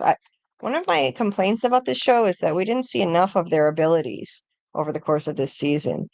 It's only now that we're starting to see really impressive things, like them talking to each other in their heads like this, and doing more telekinesis, like Avery smashing that deprivation tank. And I know like they were kind of building up to that and it was more climactic that way, but they could have at least done a bit more, I think, with the telekinesis up to this point, and more of the telepathy as well. But this is something I thought was really impressive too, because Avery and Nikki are having this whole conversation telepathically, and it's not as easy as you might think to just sit there and stare at each other and pretend you're having a conversation in your heads. And I commended Vigo, who plays Avery, on this. In my interview with him, I told him how impressed I was with the way that he communicated with his eyes and his facial expressions while he's supposed to be talking telepathically to Nikki. Um, and he did a great job with it. And I asked him about it, like, that must have been a challenge. And he said, yeah, it was. It was a challenge to pretend that he's talking telepathically and just sit there looking at Nikki. It's got to be weird to film a scene like that. But once again, this kid is an amazing actor. I definitely think he has a future in this business. He asks Nikki what's wrong with Kalisha, um, and Nikki says that they're going. She's going. They're all going. Then me. Then you. Um, and and so Avery says, "Help me, hold my hand." And when they hold hands, they can kind of harness their abilities and make them stronger together. So they do that, and so yeah, he's like, "What do you want me to do? Just help me." He talks to Kalisha in her head. Can you hear me? So they're trying to reach her. Kalisha responds, "Go away. I have to hide." Nikki's urging her to wake up and begging her. Both of them are. And amazingly, with the power of the two of them combined, especially with Avery's powerful telepathy, they're able to bring her back from being close to a state of being gorked. Um, they're able to actually bring her back, which is really a game changer. She wakes up from it. So who knows? I mean, maybe he could even revive some of the kids in the recovery room if they have that opportunity. Um, she wakes up and she's actually okay. So yeah, this lady Joanne, shows up, and uh Avery tells Kalisha in her head he's out, meaning Luke, and they're scared shitless. Um Kalisha says, "I thought so. I thought I felt him go." So she could feel it that Luke left. So I loved it. I loved how they had this little conversation with each other in their heads. They all did a great job with it. She says, "Can you talk to him?" And Avery says, "I can feel him," meaning Luke, sometimes, but he's not strong enough yet to talk back to me. But me, I'm strong. I'm a lot stronger than they know. Strong enough to do something. Kalisha says, "We can't escape Avery." And he says, "I have the pieces. I don't know how to put them together."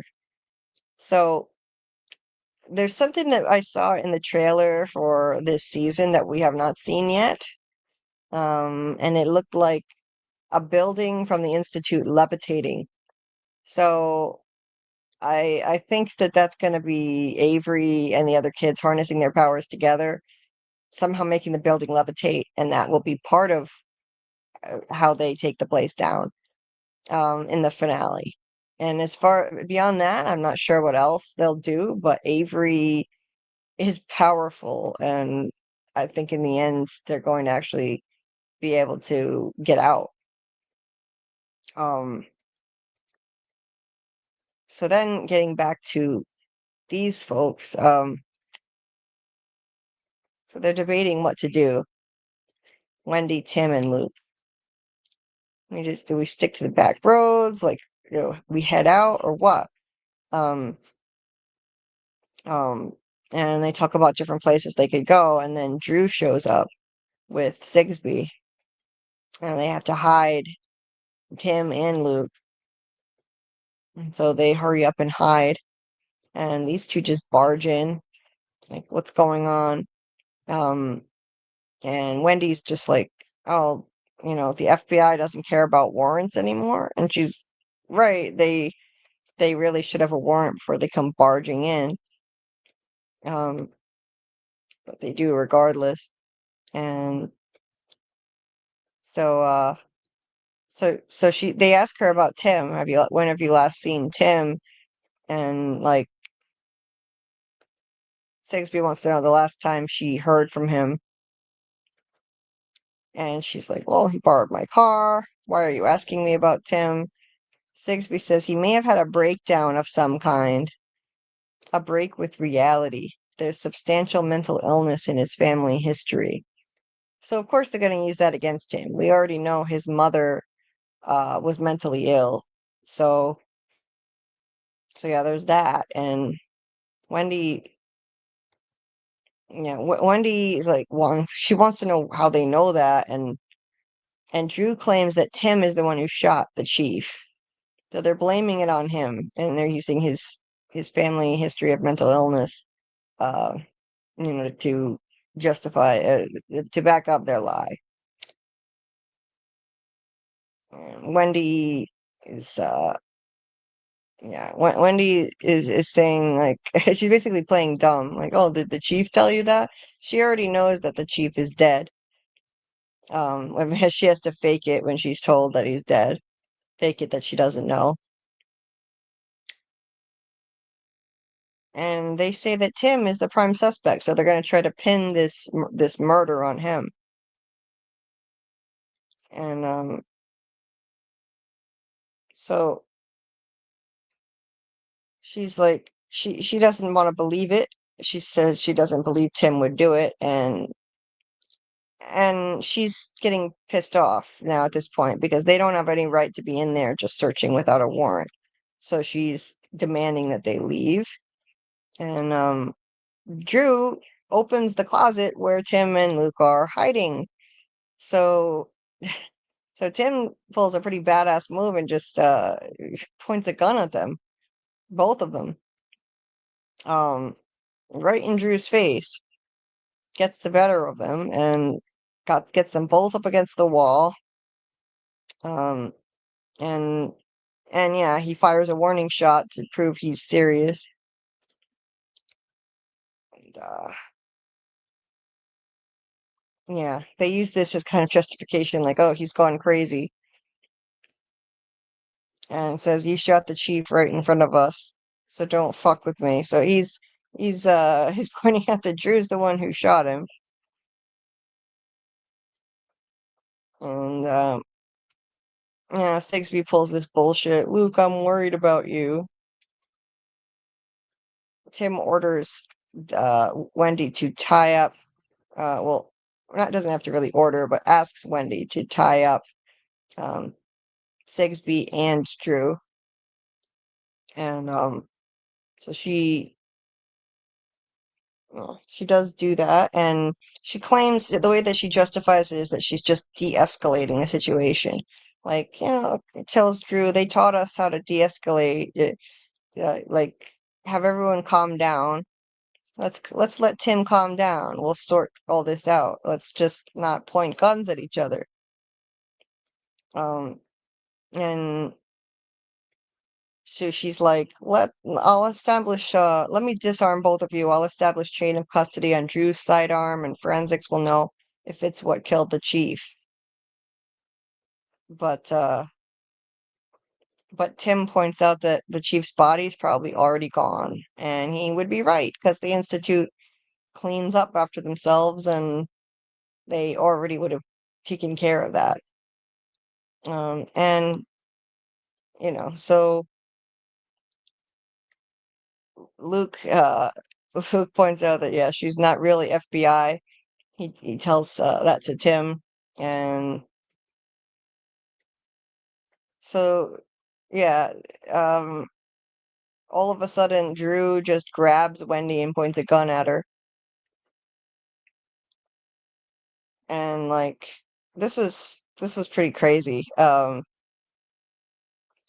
Tim actually shoots.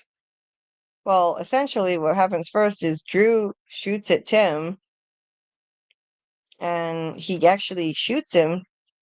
It's not too serious of a wound, but he does actually hit Tim, and then Tim shoots Drew dead. Um And yeah, so he's like, he looks at Sigsbee like a total badass. Just give me your reason. All she has to do is just give him a reason to pull the trigger, and he will. And I wouldn't have been sorry to see her go, frankly, but she doesn't do that, and he's not going to make things worse for themselves by killing anyone else unnecessarily. Um, and I loved this line here. Luke approaches her and goes to look for what is it? What is it he's looking for? I forget. I think I forget. I think he goes for her gun. That's it. Her handgun. He's like, I know this must feel like a very dark time for you. He gets the gun because that's something that she said to him when he was still at the institute. This patronizing bullshit, like he's being empathetic, throwing that right back at her face. I liked that. He gives Tim the handgun, um, and and now they've got her cornered, and she's spinning her bullshit. Like clearly, he's been telling you things. Um, he's like, yeah, no shit. You kill Annie yourself. Um, because Tim is still, of course, upset that his friend Annie got murdered by the Institute people. Wendy is upset that Tim killed Drew, which is kind of weird. I mean, after everything Drew did, but she did work with him a long time, and it was upsetting, and she's still processing it that he just killed the chief and shot him. So, um, Sixby's like, I know, I've known him since we were kids. Not Sixby, sorry. I meant who was it that said that? Oh, Wendy. Yeah, Wendy. Um, and then Sigsby, Sigsby says that she hasn't killed anyone. You're making a huge mistake, and based on what? The words of a scared, confused child. Um, Wait a minute. I think I skipped. Hold on. How did I? Oh yeah, okay. I skipped a bunch of slides for a second. Um, she says so it's not just the words of a scared, confused child that she's trying to um dismiss what Luke is saying. Luke says Maureen made a video. So, oh shit. She's realizing, yeah, the cat's out of the bag now. That's unfortunate. She says it means we're all dead. She says it means we're all dead. Um, and she's like, what was on this video? And Luke says, your gorks, all of it. I think it went all the way through. This is Tim talking about the bullet. So the bullet went through his arm as a nice exit wound, so his arm still works fine. He doesn't have a bullet in his arm. So it's still an injury that needs to be taken care of, but he's not in too bad shape.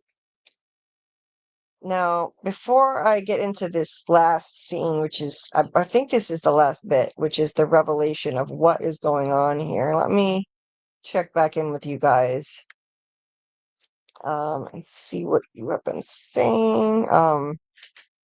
Yeah, Debbie said, I think they were referring to the song In the Navy. Yes, absolutely. Hold on. That meaning the village people, yes. Mm, let's see.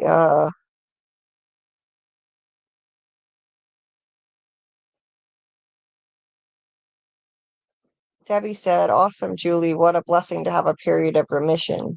Yes, I'm making my art again, thankfully. Oh, I'm so glad. I'm so glad to hear that, Debbie. That's awesome. Um, I'm happy for you. And yeah, you know, I still have a battle to fight every day, but definitely have felt a reduction in the severity of my pain the last few days, and I'll take anything I can get in terms of an improvement for sure. Yeah, Amy, I love Pluto TV. Um, that's right. You can watch Andy Griffith free. So if any of you don't know about Pluto TV, you can watch all kinds of things for free, TV shows and movies. It's awesome.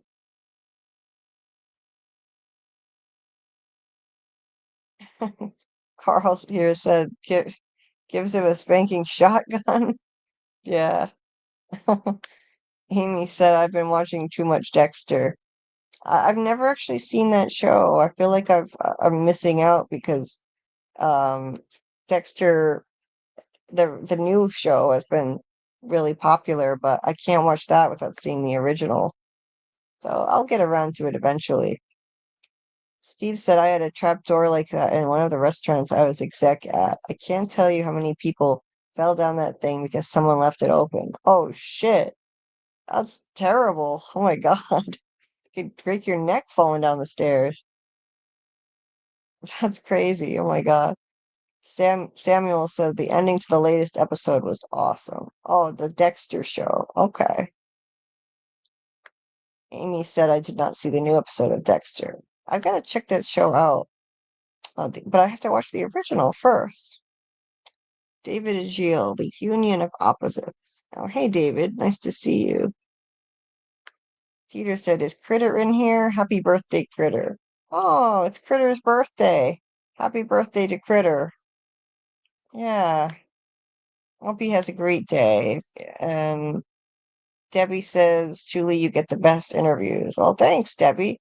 I've been really fortunate. I'm really honored and grateful to have had the opportunity to interview such awesome actors. I never really had any expectations whatsoever that that could happen. I went into this almost a year ago, starting this channel with zero expectations other than just to have a good time, enjoy myself, and talk to awesome people and have great conversations. That's it. So I'm just thrilled to be able to do interviews. I just, I love it. I love it. I never expected it, but I'm really grateful I get to do it. Um, Dieter says Debbie's art. Check out Debbie's art. Yes, Debbie has a channel. So there's the link to her channel where she's shown some of her art and the process that goes into making it. She's amazing at painting. So there's her channel right there. Steve said that chamber changes the ratio of nitrogen and oxygen, and by turning the oxygen down to 1% and nitrogen up to 99%, it makes it so you continue to breathe normally, but you start suffocating anyway. Oh, yeah. I noticed that they were turning up nitrogen and turning down oxygen. I did notice that. And and it apparently makes it feel like their lungs are about to collapse from what they've said. Just really brutal, torturing these kids. The show has never been darker. Debbie says, "Oh, Dieter, you're awesome. Thank you. I have had such lovely, kind responses to my last video with the Ravens. Oh, I'm glad, Debbie. You deserve it." Debbie literally, Dieter literally said the same thing as me. Yes, Debbie, you deserve it. Absolutely. Doc says, I am actually curious as to if people think what the Institute is doing right. Is right. Sorry. Poll. Yes. I've been wanting to do a poll myself. I'll start a poll right now, and I'll do another poll in the finale. But I'll start a poll, so I'm curious to see what you guys think too. I would say no, personally, but it's kind of ambiguous. It is ambiguous. It's a morally gray area. It's like the trolley problem again, which we've seen come up in a lot of shows I've been covering, actually. It comes up in From, it comes up in, I think, Severance, kind of, and of course, The Last of Us. So I think that This is a huge example of the trolley problem, allowing harm to come to a small group of people to save a larger group. Is that right? It's a classic philosophical quandary. So I would say no, it is not worth it. It's not justified, in my opinion. Um, so let's see. Samuel said it's not right, but it's better than the alternative. Yeah, like nobody could say that it's right. Oh, yeah, this is good and okay what they're doing.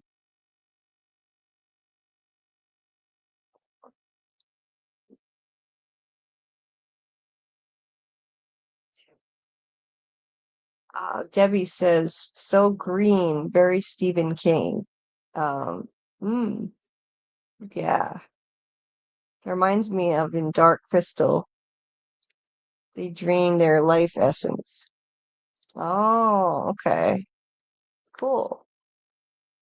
Amy, yes, getting gorked. It's such a goofy term, isn't it? Yeah. Gork and Wendy. Let's see.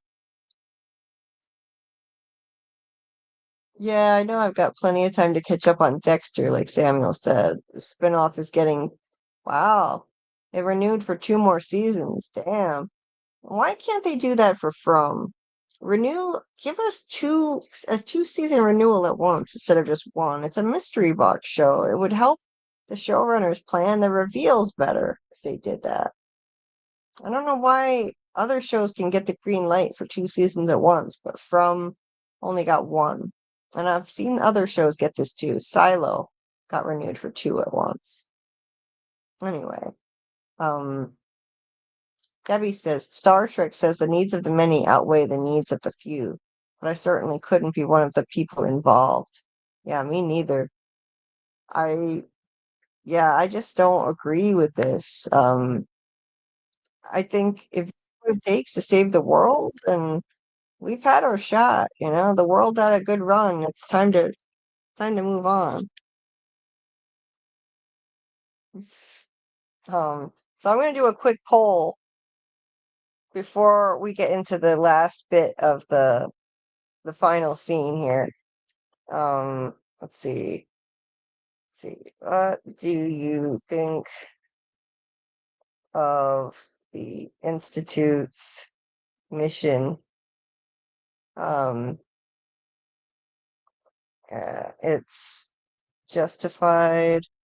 The ends justify the means. So ends justify the means.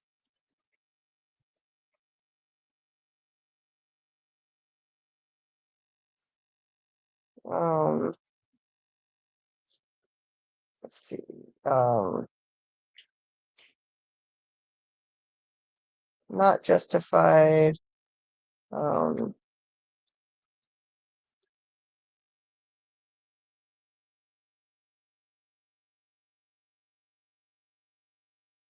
oh,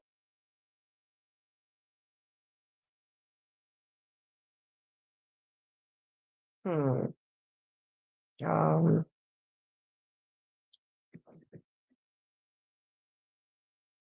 okay. Other explain in the chat.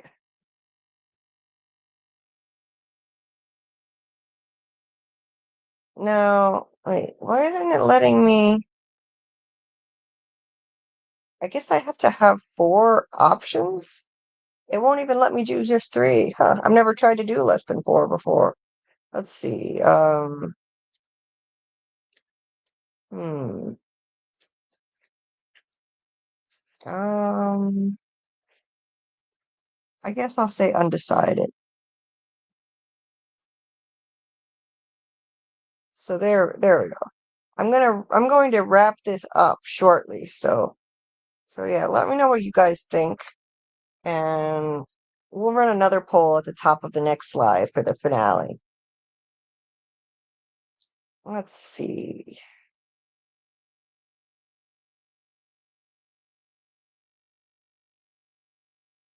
22 likes. Yes. It's not too late to hit the like button. Please do so. I would really appreciate it.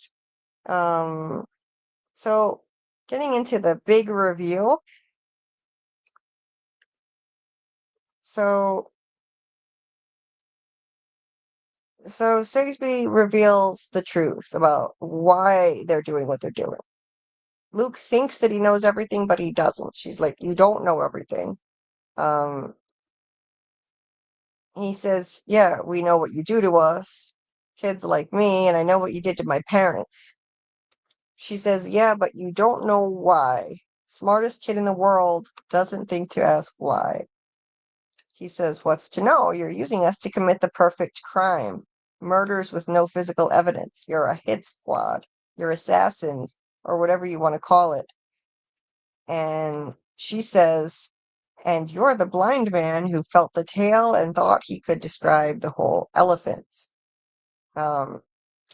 Which is, an analogy that works really well here. And he's like, we should just shoot her. She'll kill all of us if she can. And she's like, no, not if I don't have to. And Tim says, all right, go ahead, describe the elephant.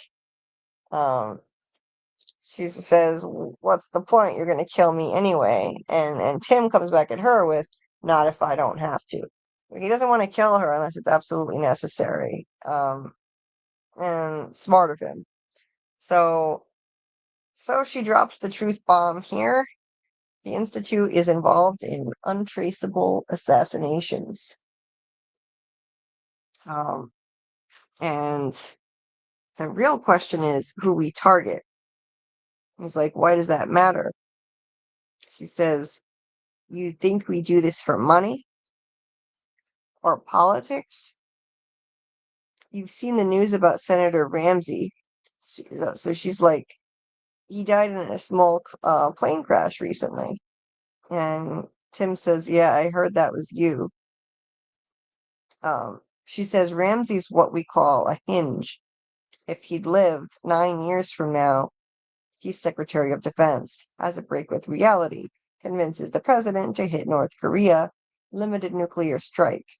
The problem is the missiles overfly Russian airspace, and Russian early warning systems are old and shitty.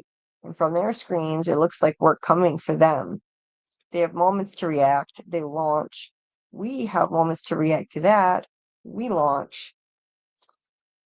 And then Tim says, wait, did you say 9 years from now? Yeah. She's like, I know, hard to fathom, but I'm sure you've seen by now Luke has some rare abilities, low level. But there's another ability, more rare, more important. Precognition. And this is the first time they actually say the whole word. Up to this point, they've only said PC, but some people in the chat figured out pretty early on that it was PC would mean precognition. So yeah, they called it. Precognition is what they've been referring to all along. And she's like telling the future. So Tim is like telling the future. And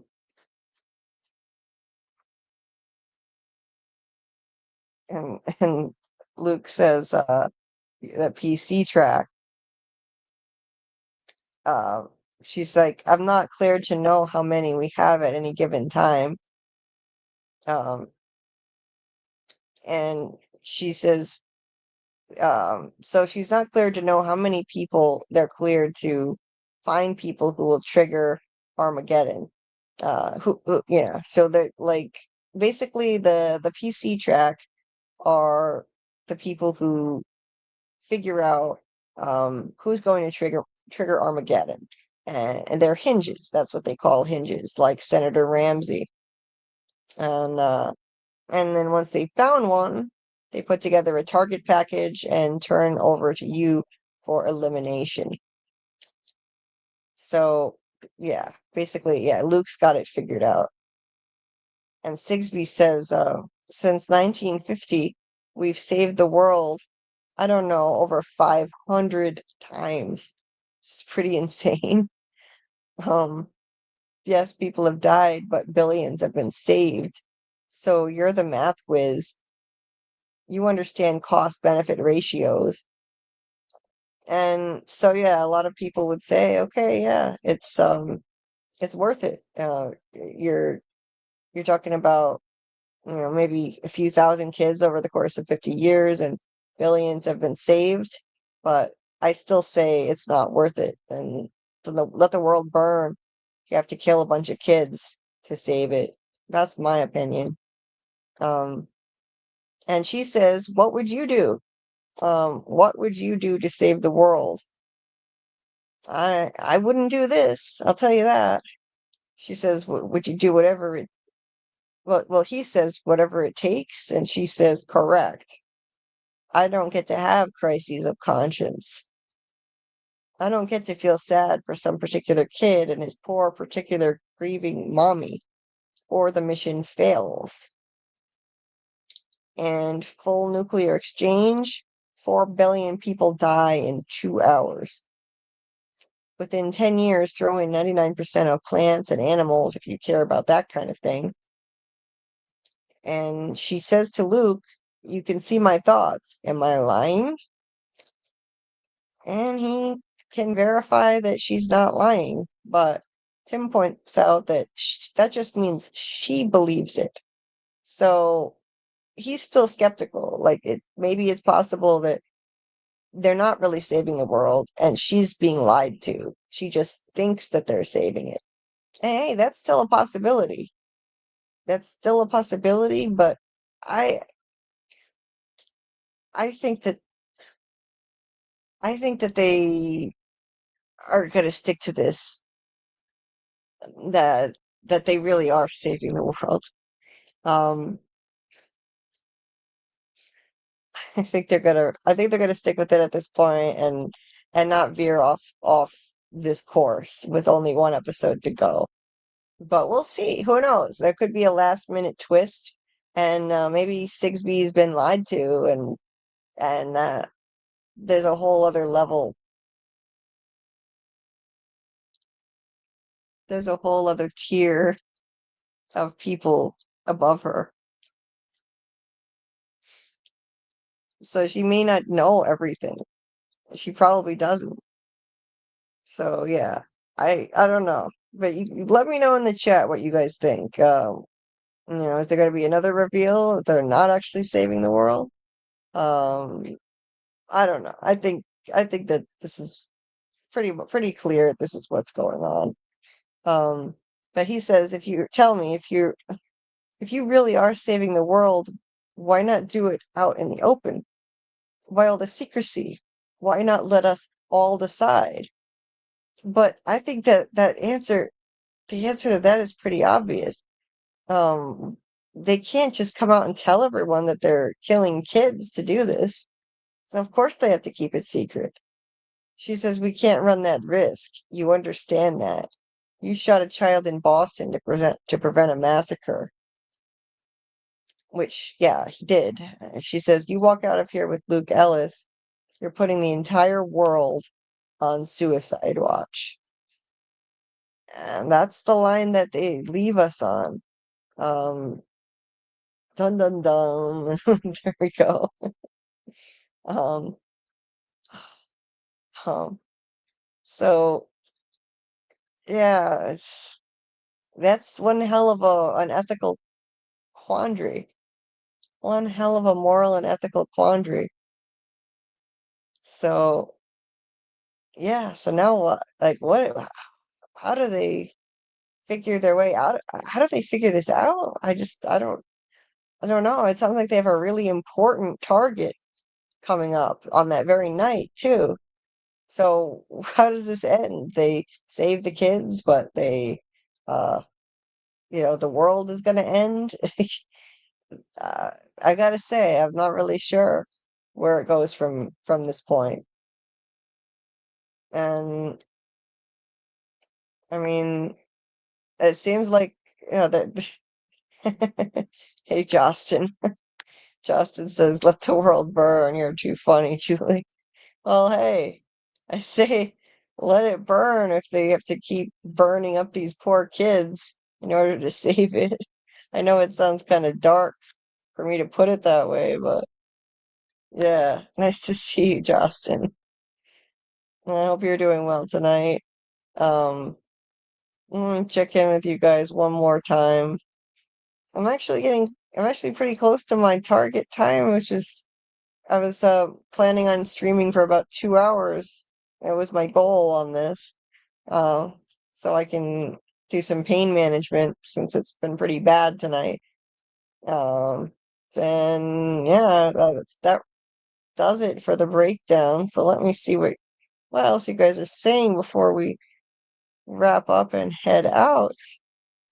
Um, Dieter, I'm doing great. Thank you for asking. I'm feeling a lot better now than when I started the live. I'll say that.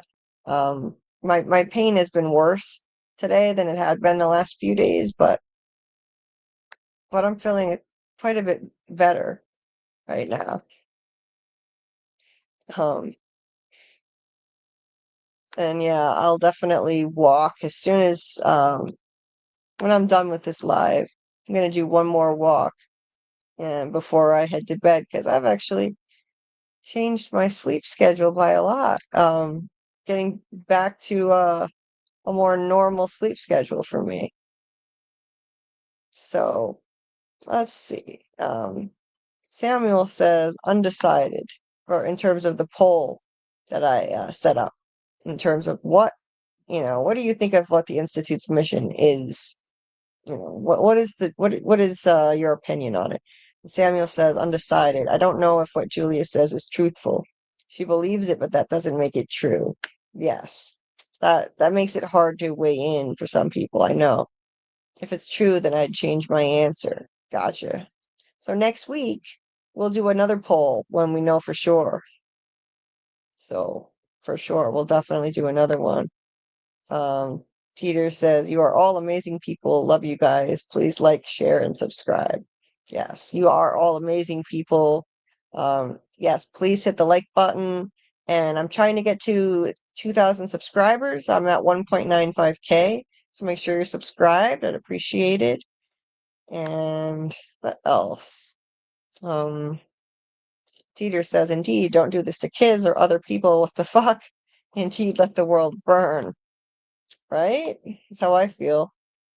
Justin says, "Boom, big reveal. I'm a pickle." Yeah, this is a big one. Um, yeah, thanks, Amy. Well, things are looking up right now. I'm starting to feel a little bit better, getting some pain relief. Um, Justin says, "Hey, Julie B and Dieter, so glad to see you guys." Oh, it's always great to see you, Justin. And yeah, hope you take care of yourself managing your pain. Well, thank you. Um, now thanks to the generosity of awesome, kind people like you, Justin, I have a treadmill walking pad again now. So I've got that to help me manage my pain, and so thank goodness for that. Um, so let's see. Let's see what else. Yeah, self-care is number one. Absolutely. Shadow says all of our loves and happy wishes to everyone. Have a great night. Well, you too. You too. Hope you have a great night. You are a lovely, lovely person. You're awesome. Thank you. Justin says, I agree. They might finish with the premise to save the world, but if the reveal comes, it will come with the lost guy upstairs who tricked Sigsbee, willing to kill anyone. Yeah. Um, yeah, that's right, Justin. I forgot about that guy. The lost guy, the pilot. We still haven't seen, like, they never showed his face. The guy who Sigsbee has been talking to on the phone. Great point. They need to show that in the finale. Yeah. Oh my God. Interesting. Yeah. And why they haven't shown his face up to this point, I don't know, but he's played by the same guy who played the pilot in Lost. Interesting. Yep.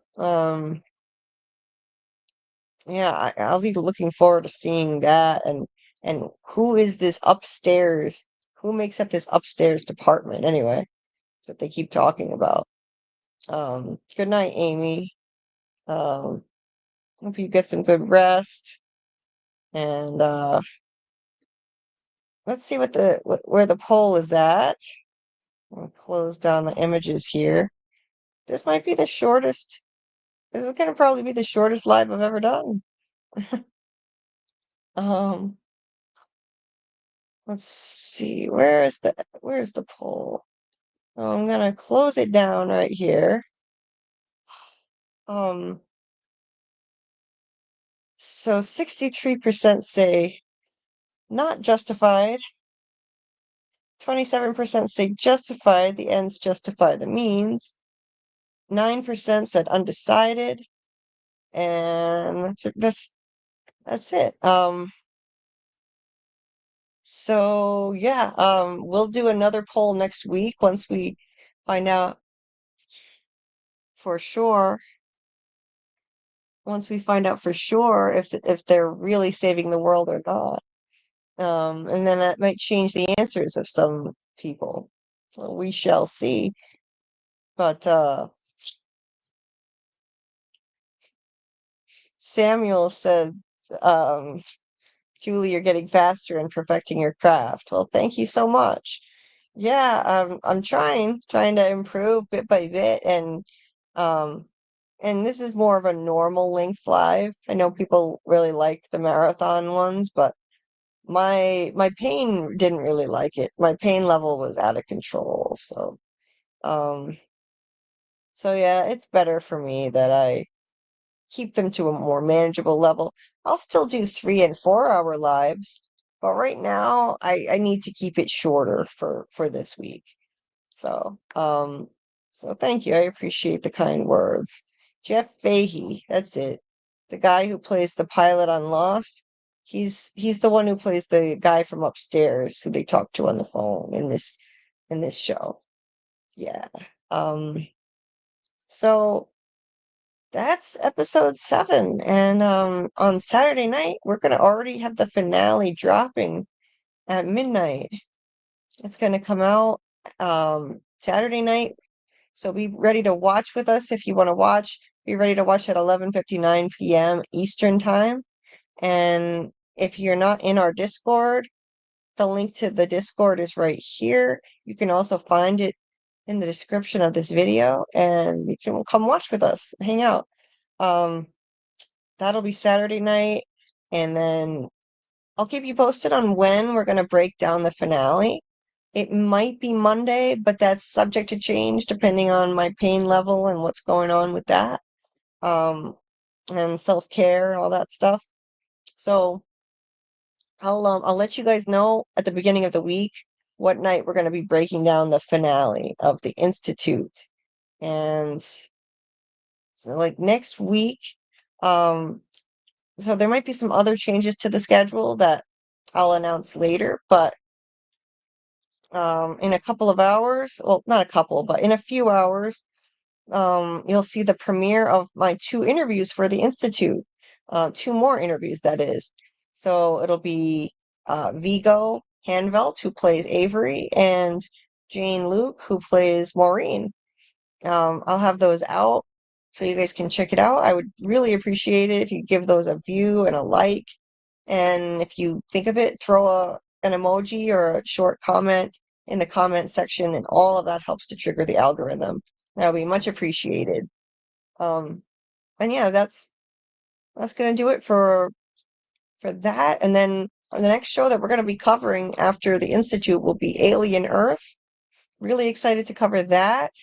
And it'll probably we'll start our coverage of it not next week, but the week after. So I'll be getting caught up on the first half of the season, and we'll do weekly live streams for that. We'll let you know what day that's going to be once I figure out what'll work best. And yeah, we'll keep you posted on when FROMacademy is going to resume, and of course Storytime with Doug.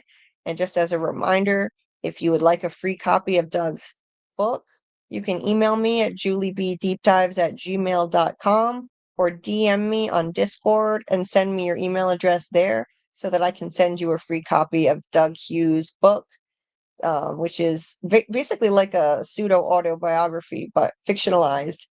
And it's hilarious. We're doing our little book club series with it. So if you'd like to read it for free and come to our lives and discuss it with Doug, then let me know, hit me up. I'll send you a free copy. And in 2 or 3 weeks, we're going to resume Storytime with Doug, and we'll do a series of lives with Doug to discuss the book. And they'll be call-in lives. So yeah, let me know if anybody wants to read it. No rewatch on Fallout yet. Nope, not just yet, Justin, but I definitely want to watch that start to finish. I'm gonna have to start from the beginning because I don't remember a lot. And I'm loving it, so definitely want to make time for that. I love what I've seen of Fallout. You take care too, Dieter. Thank you for everything. Thank you for all your help, as always. So thank you for promoting the interviews. Thank you so much. Doc said, Julie said I can't do FROMacademy until I get my gas under control because I've been farting loudly too much on the stream. No. Well, I know everyone, we miss FROMacademy, and I'm looking forward to getting back to it once I've wrapped up my little self-care hiatus. So we'll let everybody know when we're going to resume that and what the theme is going to be. Fallout got renewed for 2 seasons too. Oh, wow. That's awesome. I'm loving it so far. Anyway, so that's going to do it for me tonight. And yeah, keep an eye out for my 2 more interviews for the Institute coming out later today. That is today, as in Friday. And hopefully we'll see you or at least some of you, for the finale watch party Saturday night in the Discord at 11:59 p.m. Eastern time. And have a good day or a good night, everybody. I appreciate you all so much. Thank you so much for all your love and support. And I hope you all have a great weekend, since I'm not going to be live Friday night. And we will see you next time.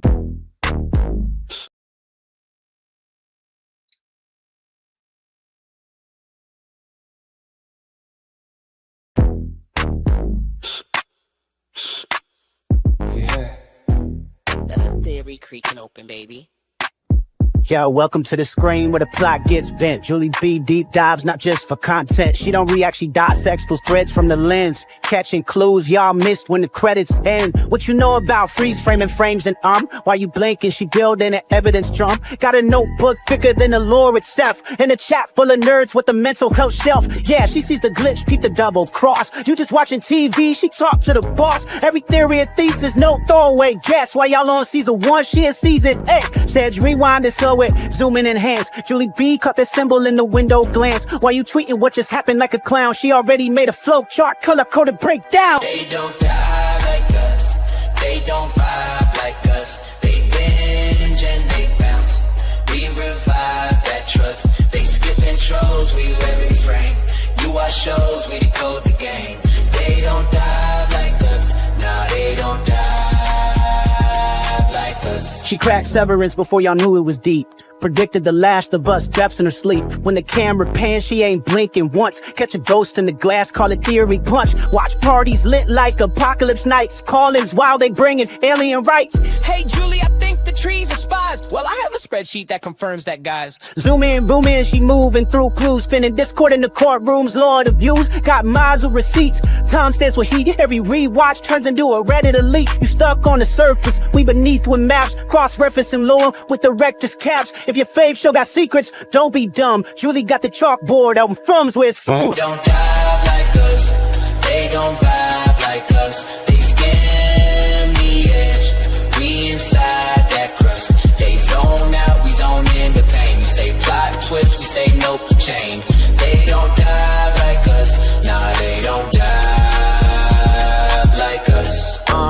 What's that?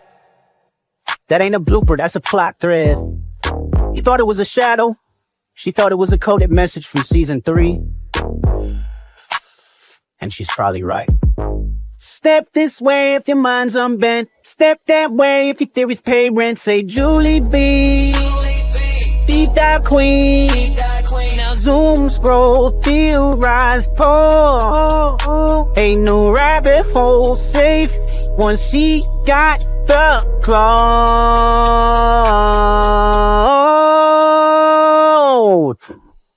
They don't die.